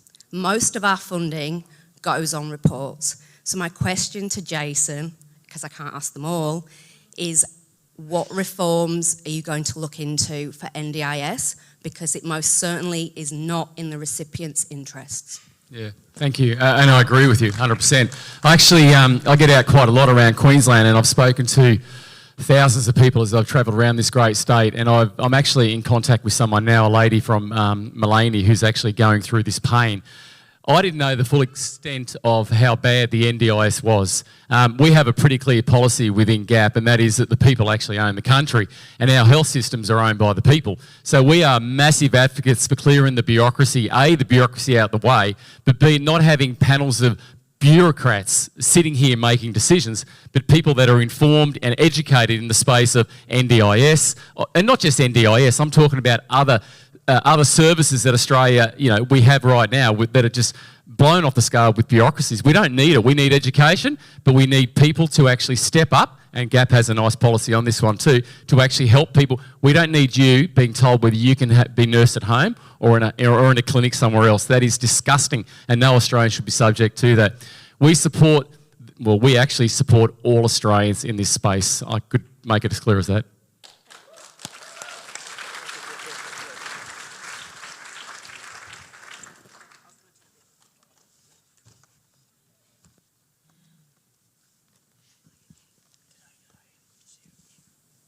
My name is Robin, and I'd like to address my question to Jason, please. With all the issues that we raise, I believe the basic foundation is the Commonwealth Constitution. I have a daughter who's not able to work as a nurse after 20 years. Her legal advice was, it's useless to take this to a court because our courts are not upholding our Constitution. So I would like to ask the question of Jason, how are we going to, in our Senate, change our country's foundation to bring us back under the Commonwealth Constitution, get us out of the United Nations and all these UN policies and procedures? Jason, I've been a student of communism for 50 years, and what I can see happening is communism through the eye of a needle in this nation. And what Clive just told us of 2 7-year-old twins being killed with a jab is because we have not upheld our Australian Constitution. So thanks, Jason. Thank you. That's I may have got the hardest question of the night. So GAP's, our Great Australian Party, we are all about our Constitution. If you follow us, you'll know that Rod's very big on it. So what we plan to do, I'll give it right out now. So I'll talk about international treaties shortly. So what we want is our sovereignty back. And as I said in 2016, Rod actually raised Motion 163. Research it, please, people. Understand what Motion 163 is. It is critically important. The Australian government, as it is not sitting under the Commonwealth of Australia Constitution Act 1900. That, in my opinion, is clear. So what our plan is to get into the Parliament. We have a bicameral system here in Australia, 2 houses, lower house, upper house. Our plan is to bring both houses together. We've got the evidence because 46 senators in 2016 said, you know what, Rod, I think you're onto something here. So he had the majority, he had the vote. So we take this system, we put it into a bicameral system. We get the $1 billion ABC to come and televise the thing nationally because it's one of the most hotly disputed questions of all time. Are we under the Constitution? Are we under the Australia Act? In my opinion, the Australia Act is unlawful. There's unlawful for a bunch of reasons. Our government sits under that. Our courts are not sitting under the Commonwealth of Australia. Rod called it out, and we've got evidence from the Attorney General, from the Prime Minister and Cabinet, and from other ministries as well, which prove it. We're happy to be proven wrong, but the debate can't happen. Yet 46 senators in 2016, they said, we think you're onto something here, Rod. If that gets through, that crumbles the Parliament, in my opinion. When it comes to international treaties, Australia should not sign up to any treaty that devalues the sovereignty of this country, full stop.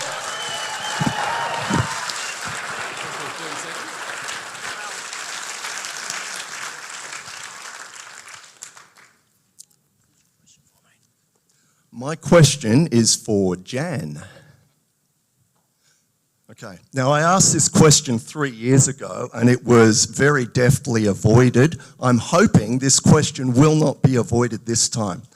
Now, I've been reading Citizens Electoral Commission, Citizens Party material for well over 4 years now. It seems very clear that you're in favour of Australia dropping ties with London and Washington and forming new ties with Beijing. Now, given tonight you spoke about how you have a concern for humanity, how do you reconcile your concern for humanity with the idea that Australia should form ties with China given their shocking, diabolical human rights record?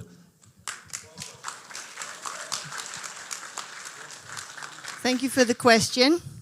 The Citizens Party is not against Britain, like the British people or the American people, but we want to break up the criminal banks of the City of London and Wall Street cabal that above governments around the world, they sit and dictate policy and they fund the major parties. So the big four banks in Australia are party to a cabal of international bankers. They're called too big to fail. If one goes down, they bring down the whole financial system. And that was the crux of it in 2008. So we've got to solve that problem, and to be independent, we have to break from those banking apparatus. So that's why our number one policy is for a national bank. Now, in 2019, Morrison welcomed the Belt and Road, that Australia should be participating in that. There's been a change because what has China done? They have, for the last 30 years, they have used American methods of national banking, because that's the original, where the original Commonwealth Bank of Australia came from. The principles of it came from Hamiltonian banking, from there when the Americans broke from the British Empire and established their own sovereign nation of the United States of America. They had to have a banking system because the British held the gold.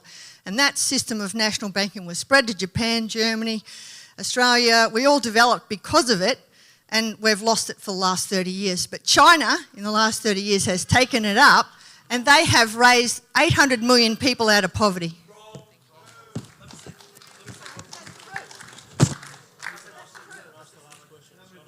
We don't have a debate tonight, folks, but we have a question. The last questioner tonight will be Drew. It's not a debate. No, not now. Yeah. Save that question. Okay. You might.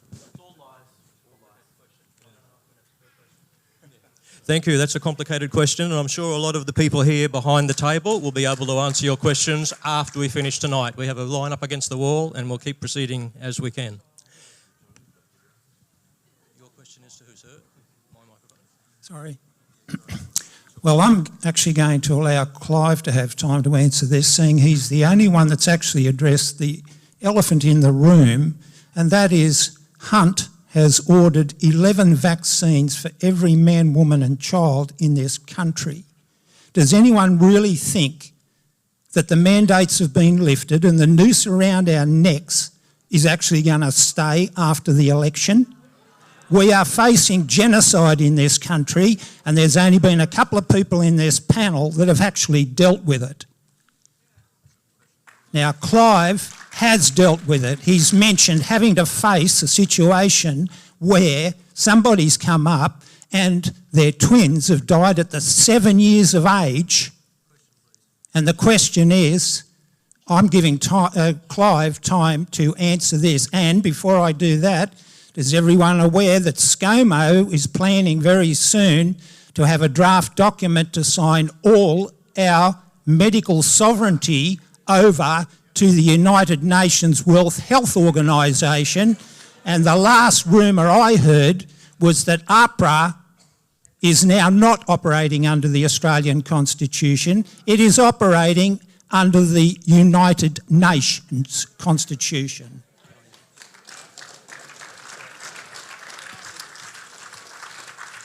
Well, before all this started, I went around the world and bought 37 million doses of hydroxychloroquine so we didn't have to be vaccinated, right? I donated that to the Australian government to protect the Australian people. And 2 months ago, the Chief Health Officer of Queensland unbanned hydroxychloroquine, and he said we needed to protect people from the spread of COVID. So the question is, in the end, was it worth it? The suicides, the $1 trillion of debt, the broken families, business bankruptcies, depression, mental health, and worst of all, deaths. Was it worth it? Of course it wasn't worth it, you know? And of course we could have saved our people. But it's all about control, about taking your freedom. And that's what they'll do in 6 months' time. And that's why all of us have got to stand together, arm in arm, and fight this, because the battle's not yet begun and it's not yet over. It's moving to the financial sector. They're going to try to take your homes from you and to control you. And you know, we've got to have freedom forever. And that's why our political party has been formed. 82,000 people across this country dedicated to protecting the Commonwealth of Australia, to changing the Constitution by referendum to ensure that freedom forever is enclosed, and by enacting a Bill of Rights to stop lockdowns and stop what's happening in this country.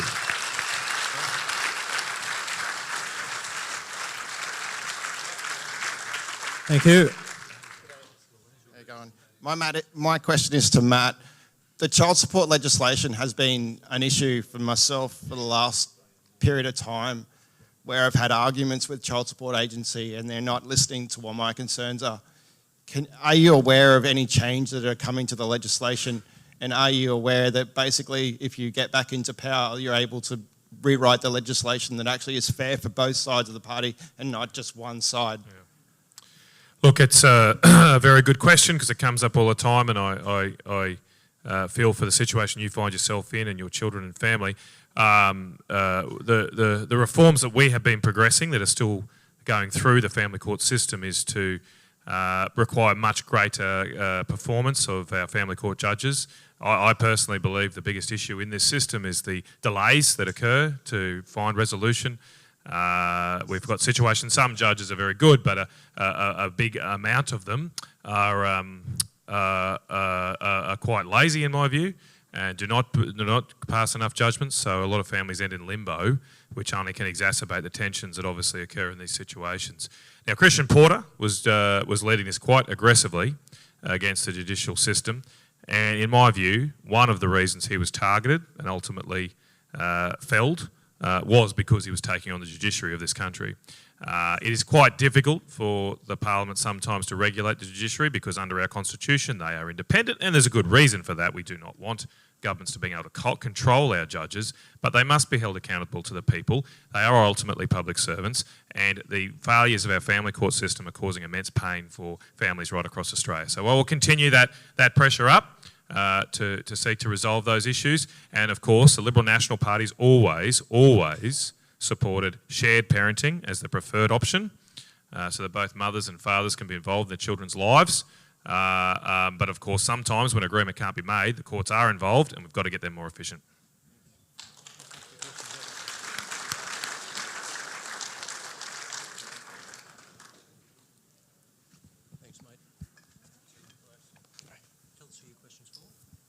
Sure. So Max from My News Feed, Logan here.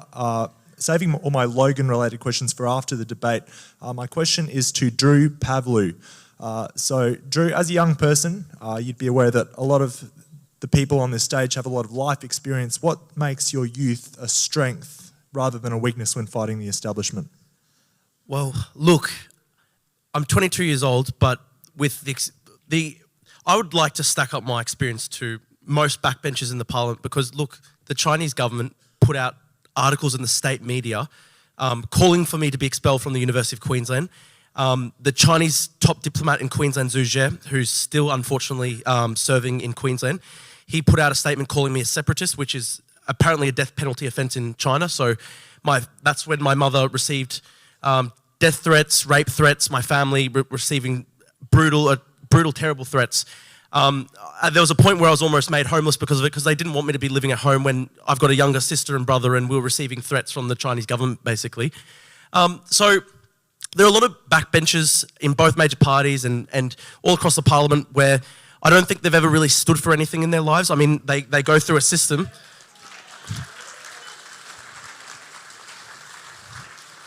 I mean, they start in student politics and then they get pushed through the system and they may never work outside any of the major parties. I mean, in the Labor Party, they go into the union movement and then they get pre-selected and, you know, they'll never spend a day outside in the real world. In the Liberal Party, you know, they might go to big business and then get pre-selected that way. I mean, they don't see things on the ground like you and I might see.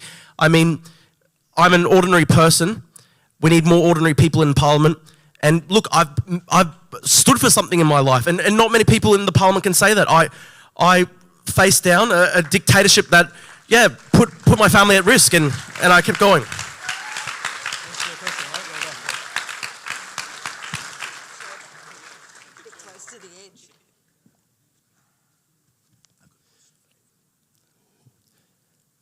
What's your question, Michael? Okay, my question is to every one of the Senate candidates here. Choose one, please. It's a hard choice, I know, but you can quiz them afterwards. I know you. All right.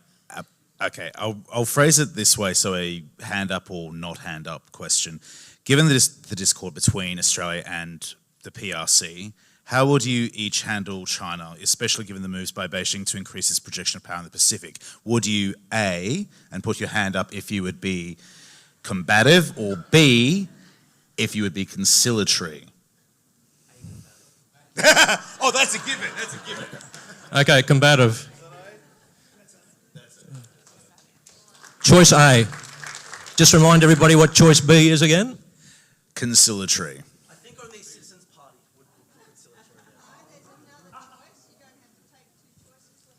Someone give Jan the microphone then. Yeah. I mean, Citizens Party actually supported mutually spelling. That's what my problem with them, that's the question. The Citizens Party actually support peace through diplomacy and economic development. And the worst things that have got, the worst the economy has gotten over the last 28 years of fantastic economic growth that have lost our farms and lost our manufacturing, lost our healthcare and lost everything, lost our standard of living, especially if you're young. We've got to build our way out of a depression, and the best way to do that is with peaceful relations with every country. Don't pick enemies. We don't. Look, China didn't invade Iraq on lies. The Solomon Islands we treat like as if we're some colonial master. The Solomon Islands is a sovereign nation that can make their own decisions. Australia needs to stand up and make our own decisions instead of being dictated to by our allies, so-called dangerous allies, as Malcolm Fraser said, that want to get us involved in endless wars. You know, Ukraine's is a proxy war that it's really Russia and NATO fighting, but to the last Ukrainian. We shouldn't be a proxy for a war with China because I love Australia.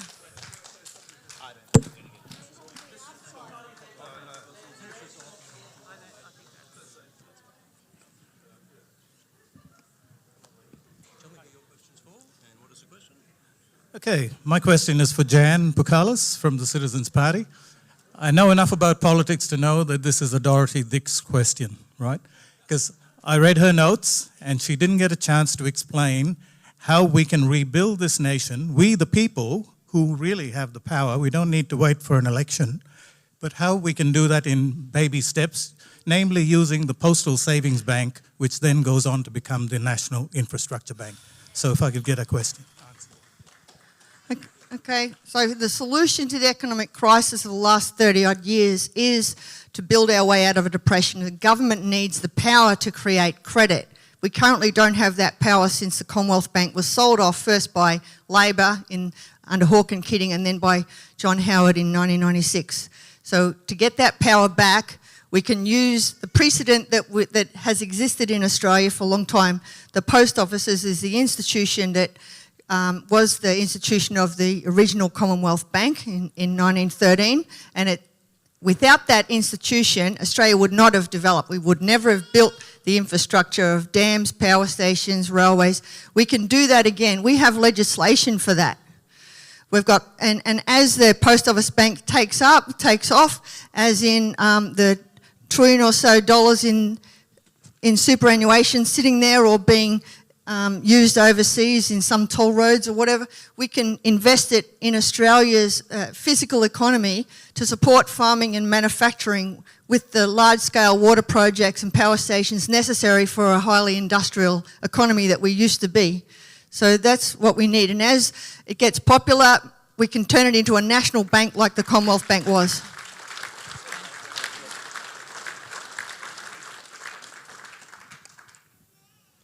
How are we going for time, Jewel? I think we'll put you on at 8:10. Do you want to go on about 10 past or earlier? 8:10. We can fit another 5 or 6 through. Yes, we can get through these. You'll be the last. You'll be the last one. I haven't forgotten you. 8:15. We're going on till 8:15, folks. Is that all right? All say aye. Yes, we'll have to stop the queue where it is now. A, stop the queue where it is now, or B, more people. The answer is A. You line up at the end, Drew. Good on you. I was going to suggest that. Hi, I would like to ask Clive. Okay. Yeah, you mentioned your hydroxychloroquine. I don't believe that after 1.5 years, my doctor still tells me she can't prescribe anything off-label, hydroxychloroquine or ivermectin. One has to buy horse dewormer and stuff to get the hands on. I don't understand why we are still in this situation. I don't believe that they destroyed what you donated. Is it all gone, the hydroxychloroquine? How can we get our hands on all this? I've been waiting for 2 years for this stuff and we still don't get anything. Yeah, from our last investigation, there's still 20 million doses on the national stockpile. The Queensland Chief Medical Officer has now removed the ban on hydroxychloroquine, so it can be prescribed, right? And in his declaration, he's done it for a specific purpose to treat COVID and to stop people getting COVID, right? So a lot of doctors are scared. They're scared for the registration that they'll be thrown off, and they're acting very conservatively about this. But there are some doctors in Australia who are very courageous that we need to support to do that. But there can't be any doubt that hydroxychloroquine does treat COVID successfully, right? There can be no doubt about that. The studies around the world show that. But the question is, how can you get it? And the answer is, at the moment, you can't, right? I'm talking to the federal government right this moment, tomorrow, to try to get some of our hydroxychloroquine released in Queensland, so at least Queenslanders can get it where the ban's been lifted. But you see, the pharma companies have got a lot of money at stake. They've paid $40 million to Liberal lobbyists in New South Wales and Michael Photius and others to act for AstraZeneca and act for Pfizer. And they've corrupted the Liberal Party, and you've seen that in New South Wales, where Barnaby Joyce has said the Prime Minister's a hypocrite.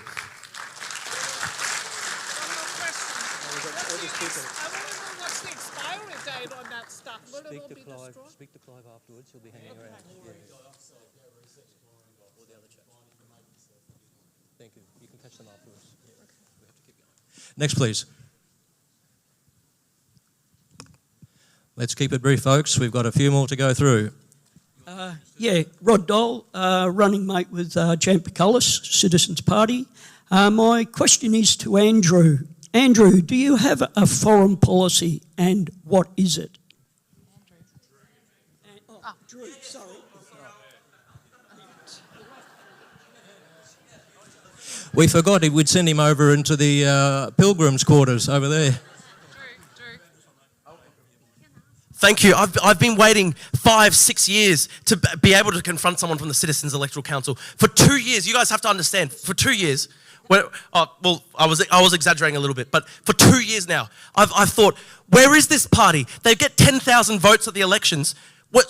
So where are they? I never see them, but I see them on Twitter. And for 2 years, they said that I should be expelled from the University of Queensland because I protested against the Chinese government. This is a pro-China party. They've taken money from China.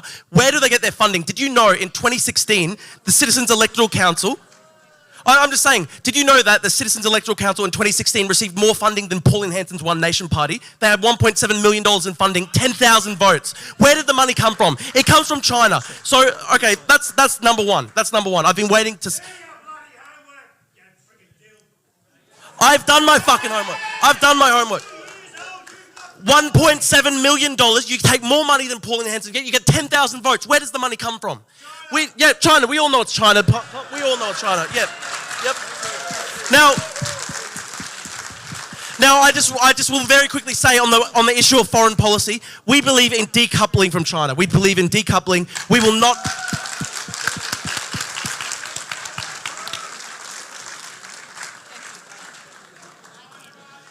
Thank you, Drew. You don't have to wait in the queue now. Your time is done. Thank you. Next question, please. Hello, my name is Michelle. My question is for Clive.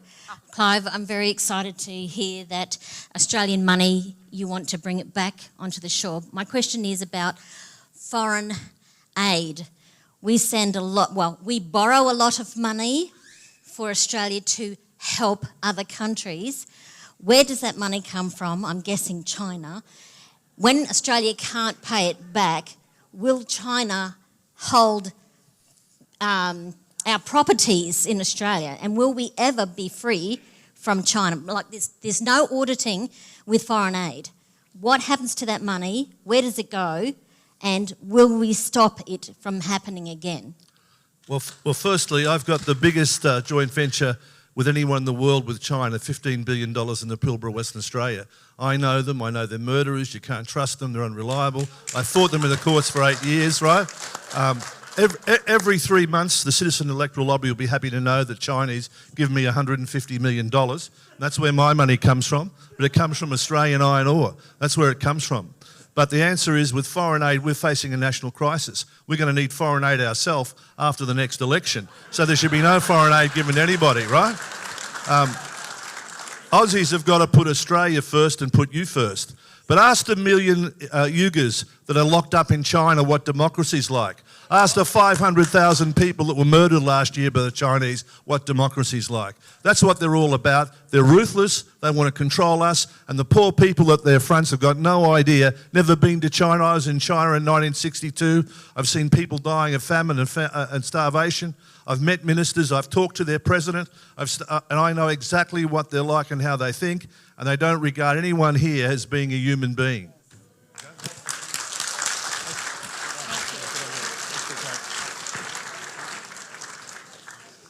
Lots of passion, folks. Has anybody got some boxing gloves, by the way?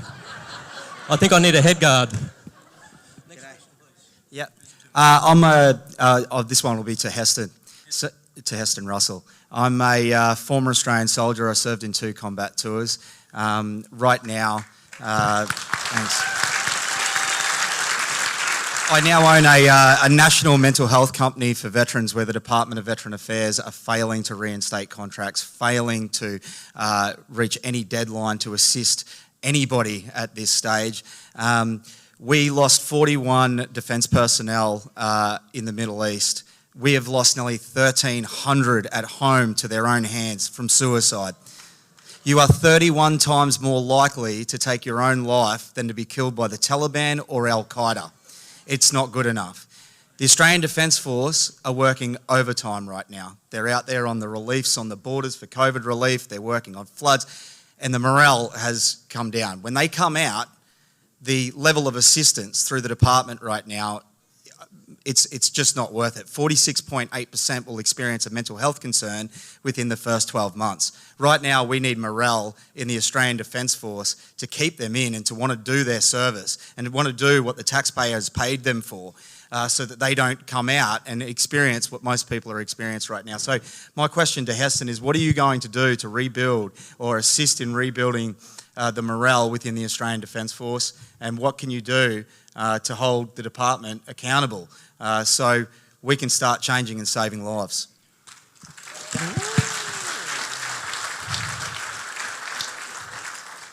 Hey, good question, Dane. And look, I don't know, you probably didn't see it because the ABC didn't cover it, nor did any other mainstream media, but I did a press conference yesterday that stated that our party and the way in which I formed the Constitution is that we can form with any other party, any other independent to form government, and we plan to take over the Defence Personnel and Veterans Affairs portfolio.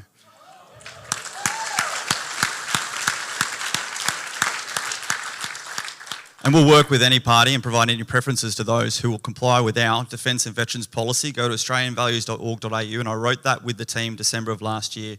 There are over 500,000 veterans in this country. But you don't hear about us because we suffer in silence and end up removing ourselves from the equation because we don't think we're worthy of the support and for the country that we fought for. At the moment, over the last 2 years, we've had defence personnel deployed to borders, deployed to hotel quarantine, deployed to aged care, and deployed to the rivers, the northern rivers floods, which they wanted to deploy to, but were done so and mismanaged so poorly that it's actually been to the detriment of our personnel. The government's come out and said that they're going to grow our defence personnel to 80,000, the largest since it's been since Vietnam, yet our current exodus rate is greater than our current recruitment rate. We are hollowing out our core capability, our fundamental capability, and that is that of our people, our custodians of our Australian values.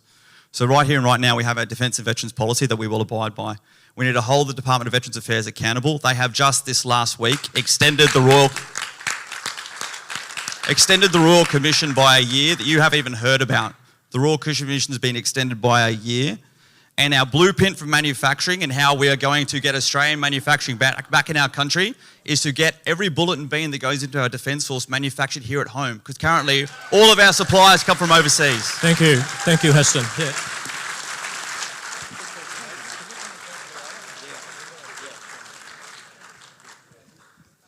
Thank you. We have a few more people. We're doing very well. Your question is to whom, please? It will be to Matt. To put in context, I wasn't going to come up until I heard that we're down to 4% unemployed again. And I listened to Amanda Stoker also smugly say that 2 weeks ago, and then Scott Morrison when he's on the TV. Now, I'm one of the 10% of Queensland health staff that's been stood down. Thank you. But stood down, still employed, but without pay since 3/4 through last year. I can see two of my colleagues in the room here. Between the three of us, we have over 100 years of experience. Stood down and most probably replaced by grads, brand new nurses that will be looking after you and helping your wife birth. Now, my point to you is we're still classed as employed. I know from my position working in both public and private, I've had people replace me. So technically, 3 jobs are being created while I've stood down. I would say that has something to do with the unemployment rate. And it's annoying me listening to how smug the Labor government is. Can you please tell me? Thank you. So can you please tell me, does your government have any understanding of the amount of staff, nurses, doctors, physios, midwives that are stood down, cleaners, kitchen staff, teachers, ambos, that are stood down without pay but still look like they're employed? Do you understand that? Thank you. Well, the short answer is yes, but you deserve a longer explanation. There is no doubt that that we have massive staff shortages in our hospitals in particular because of these mandates. Now, whatever the unemployment rate is, the issue is that these people have been stood down unnecessarily. And I've said that from the get-go. I've said from the get-go that even, and I'm not against the vaccine. I'm not against it. I got the vaccine. But hang on, well, what did I do about it? I did vote in the Parliament, as I said earlier, against it. I did all I could. Now, I would say here, we're on a stage here with a lot of parties that are minor parties. The issue in the Parliament in Canberra and in the state government, where these decisions were primarily made, is they're all decisions of government. And to influence the decisions of government, you need a voice in the parties that are going to form a government. Now, as I said earlier in the Liberal National Party, I made these arguments in the party room. I made them first in about July last year, that we shouldn't mandate the vaccine. That was not in public, but that was to the Prime Minister in our party room. Now, I failed to get the support of my room, I'll give you that, but then I've backed it up, as I can do in the LNP, in the Parliament itself. The point is, when you vote for a major party in the Senate, if you vote for someone who will stand up for you and fight for you, you get 2 bites of the cherry, because I get a voice in the government party room and in the Parliament. If you're out of the government party room, you will not be able to influence the decisions of the government, and it's simple as that.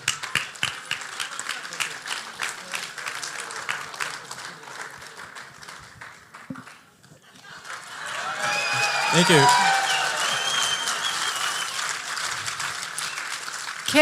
Kevin. Ladies and gentlemen, we have 2 minutes left, so we can probably have 2 more, or we run out. We've got no minutes. We've got no minutes left. Okay, you're the boss. It will have to be the last question. Last question, ladies and gentlemen. Sorry. Thank you.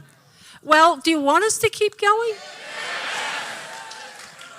If you if you're dying, or you have to leave, or your bladder beckons, you're very welcome to stretch your legs or something. Okay, let's finish those people up there, and that's it. You do have to go home to bed. Okay, thanks. Democracy. No more.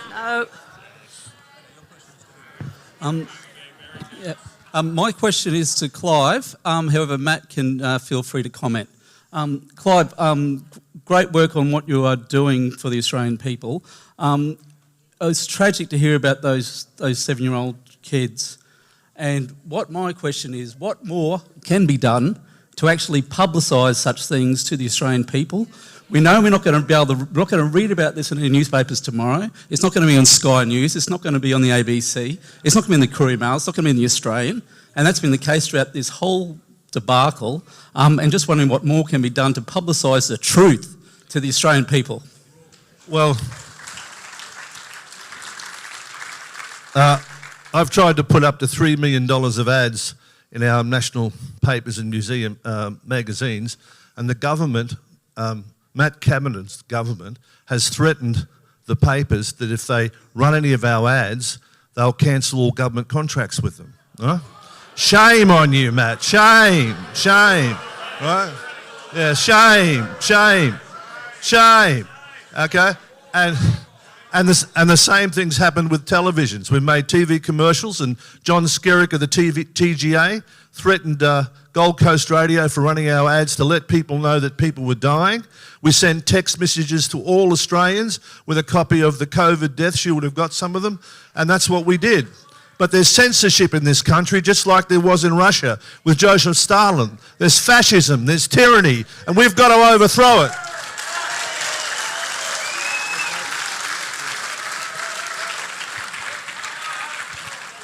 Well, I would like a quick response, Clive. I mean, there's a lot of problems in this country, but a lack of Palmer United advertising is not one of them. I see plenty of your ads. I can't watch a YouTube video without seeing you, but and my kids get a lot of it too. But look, what we need is a royal commission into the COVID pandemic. That's what I will support, and that's what we need.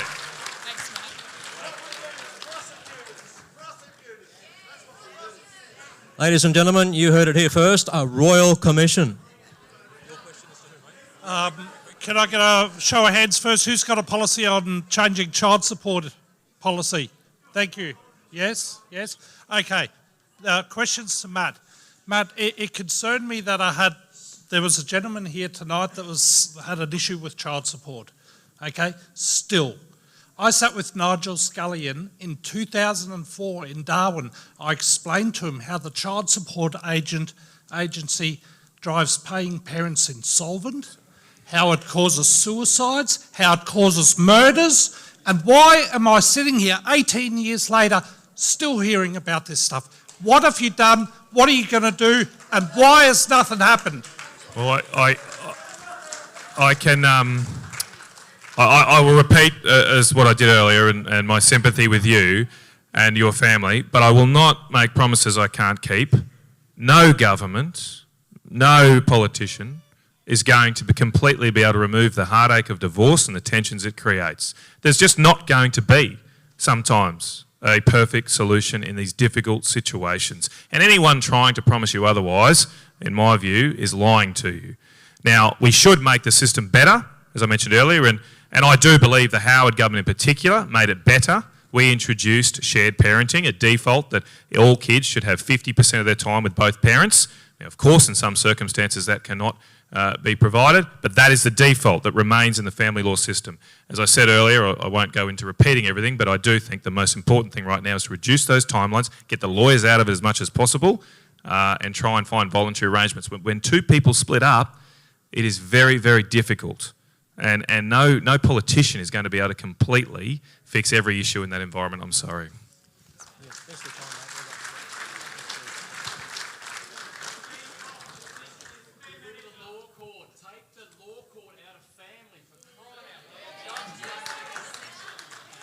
Take the law out, he's saying. We heard that. Thank you. My question, well, it is very quick.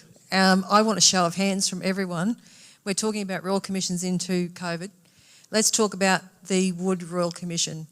Who here is going to vote to lift the suppression order, the 90-year suppression order, and reveal the identities of the 28 pedophiles?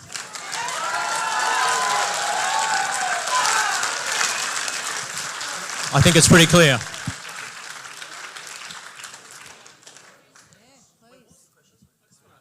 "30 seconds, we're running out. We've got more to go." I want to make a comment about this because, so I'll be very transparent. My second father was a pedophile. I have no tolerance at all for this shit, right? Sorry, this stuff, my apologies. And I want to go back to the family. I want to answer your question in a minute, ma'am. The family court. I did not see my father for 38 years because a judge made a decision. That decision comes out of the court, full stop. Let the judge worry about the assets. Let counsellors, trained people, decide where the kids go and have education for the parents, the children, and the surrounding family. That is how you're going to manage kids. So, the Woods Royal Commission, we sent an FOI to Michaela, oh actually not me, I can't take the credit for it, to Michaela Cash, the Attorney General. Her comment back to us was, it's not the 28 names that are suppressed, it's the people that were abused. It's actually the people that were abused. They're the documents that she's come back and told us, and I've got a document, go to my Telegram, Facebook, where she said that is the document that's been suppressed by the Howard government back in that time, not the 28 police documents. So if that's true, she's the Attorney General, we want to hope she's not lying, then maybe someone needs to ring Bill Heffernan and find out where the 28 people are, where that police document is. Thank you, mate. Thanks for your question. Well done.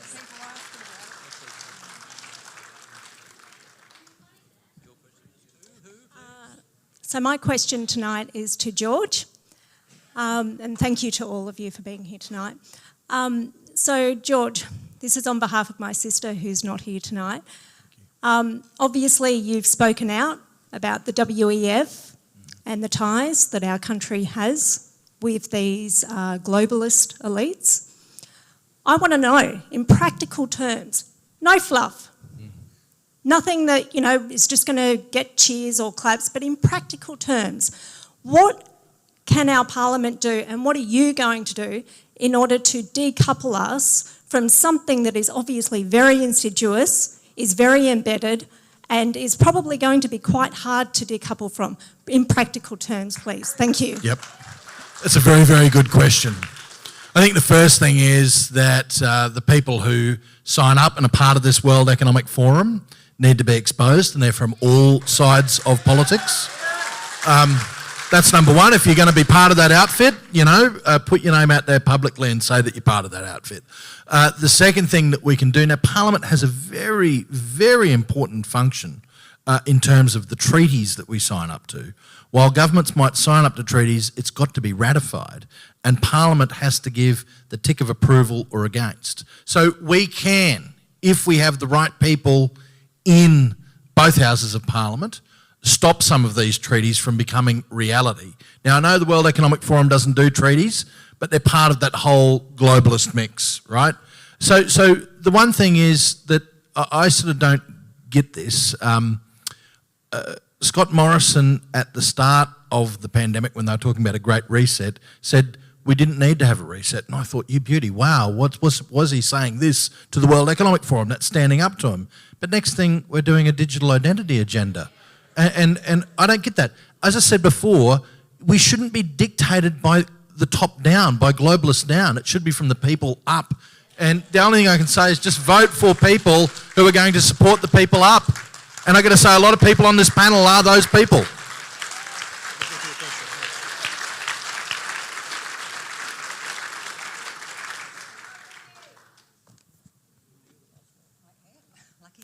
Ladies and gentlemen, lucky last. Tell me who your question's for. Mr. Palmer, thank you. I do have some concerns about these wellness centres. Does Mr. Palmer have any concerns about them? Wellness camps? Oh, sorry, Yeah, wellness camps. Yeah, I have. I think it's part of a network designed to control you, and it's not really clear how they will control you and what their programs will be. But I think the people associated with setting them up, if you look into it in great depth, are part of the team that wants to control our society, control every aspect of your life, and that all of us have got to fight for our freedom. I'll just say that I was in hospital dying of COVID about 2 weeks ago, and my oxidisation was about 20% more than it needed to be to get when it was time to ventilate you. But 6 doctors came in the room, wanted to ventilate me immediately, and I thought they were going to kill me. Fortunately, I rang a doctor in the United States. I got out of there. I went straight on a COVID treatment by some of our leading doctors in Australia, and I was free of COVID within 5 days. So your life can be threatened. My life was threatened. They were going to kill me if I'd stayed there. And when the 2 doctors stood in front of me, I told them they didn't get out of the way. I'd pick up the chair and put it through their throat. They got out of the way there.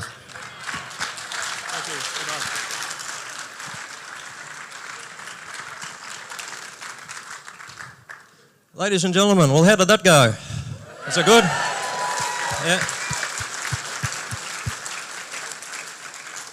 Well, we all got to say there was a few tears, but no blood. All good. It's my turn to hand over to our President of Voting Matters shortly, but I'd just like to thank everybody, particularly our speakers again, and you, the audience. Thank you.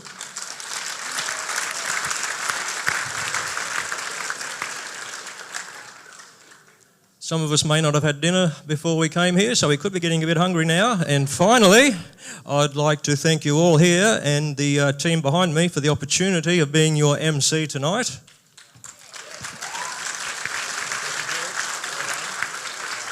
And I'd like to thank, in no small measure, our Voting Matters President, Jewel, who's put so much blood, toil, tears and sweat into this tonight. Please welcome Jewel back. Thank you, everybody. Now, how's that for democracy in action? You like it? Should be more of it? Voting Matters is where you find it. You come along, we talk about truth, reason and reality.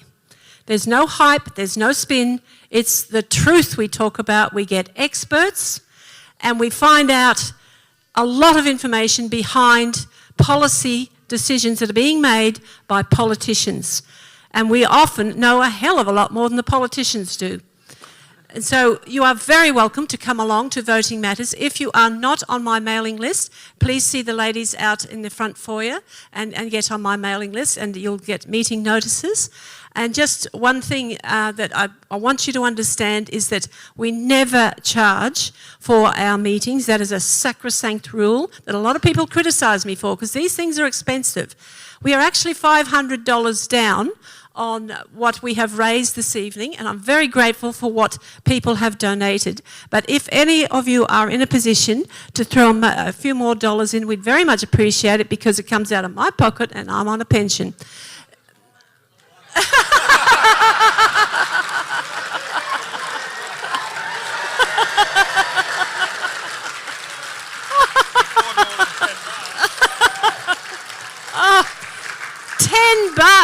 $10. Thank you so much, Mr. Palmer. Oh, thank you so much. Oh, goodness me, do I need a hat or something for you to throw in? Now, we have a system in this country where we have compulsory voting. So my belief... Whoa, look at this. I'm going to stay here longer and talking. We have compulsory voting in this country. It's something I actually agree with, because you really get to measure how the people in the country feel about something. But if we have compulsory voting, it is my belief that every single person has the right to get all information about the political sphere. So that is why my meetings are always free. And I very much appreciate your help as an individual, if you're in a position to do so, to help us do this. So thank you so much for coming tonight. Democracy in Action, Town Hall, I just loved it. Did you like it?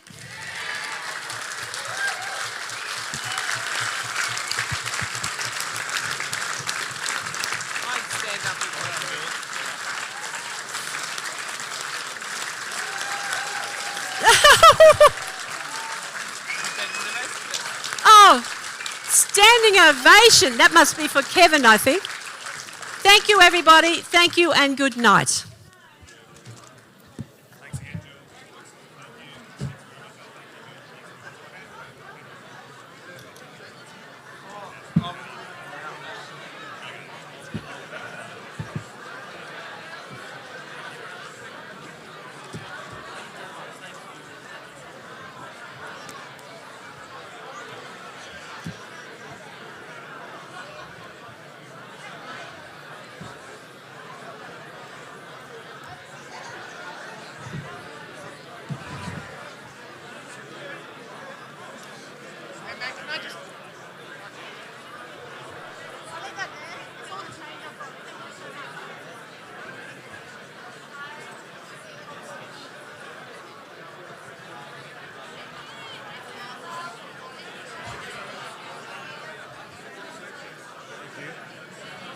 good.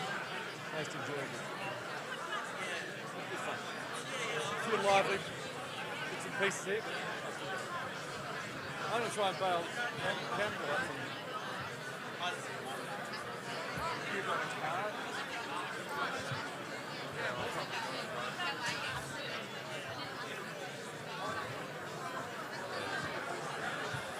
Len Harris, do you have people come along and raise issues? Right. So, yes, yeah. Okay. So I'll just put the name out the front. Oh, Jill. Okay. Thank you. Do you remember me? Hello. Paul Carter. Yeah, good. Bloody good. Well done, well done. I'd like my wife to get in touch with you, and she's politically vocal, but she doesn't believe she's got the skills. She's got the skills, all right.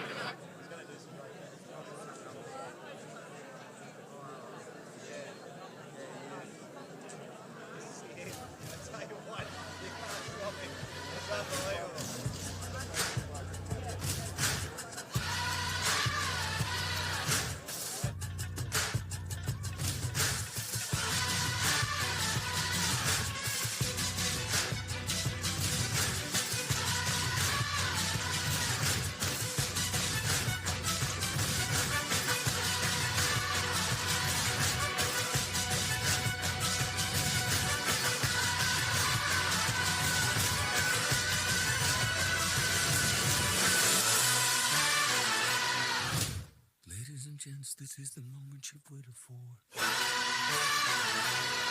Been searching in the dark, your sweat soaking through the floor. And buried in your bones, there's an ache that you can't ignore. Taking your breath, stealing your mind, and all that was real is left behind. Don't fight it, it's coming for you, running at you. It's only this moment, don't care what can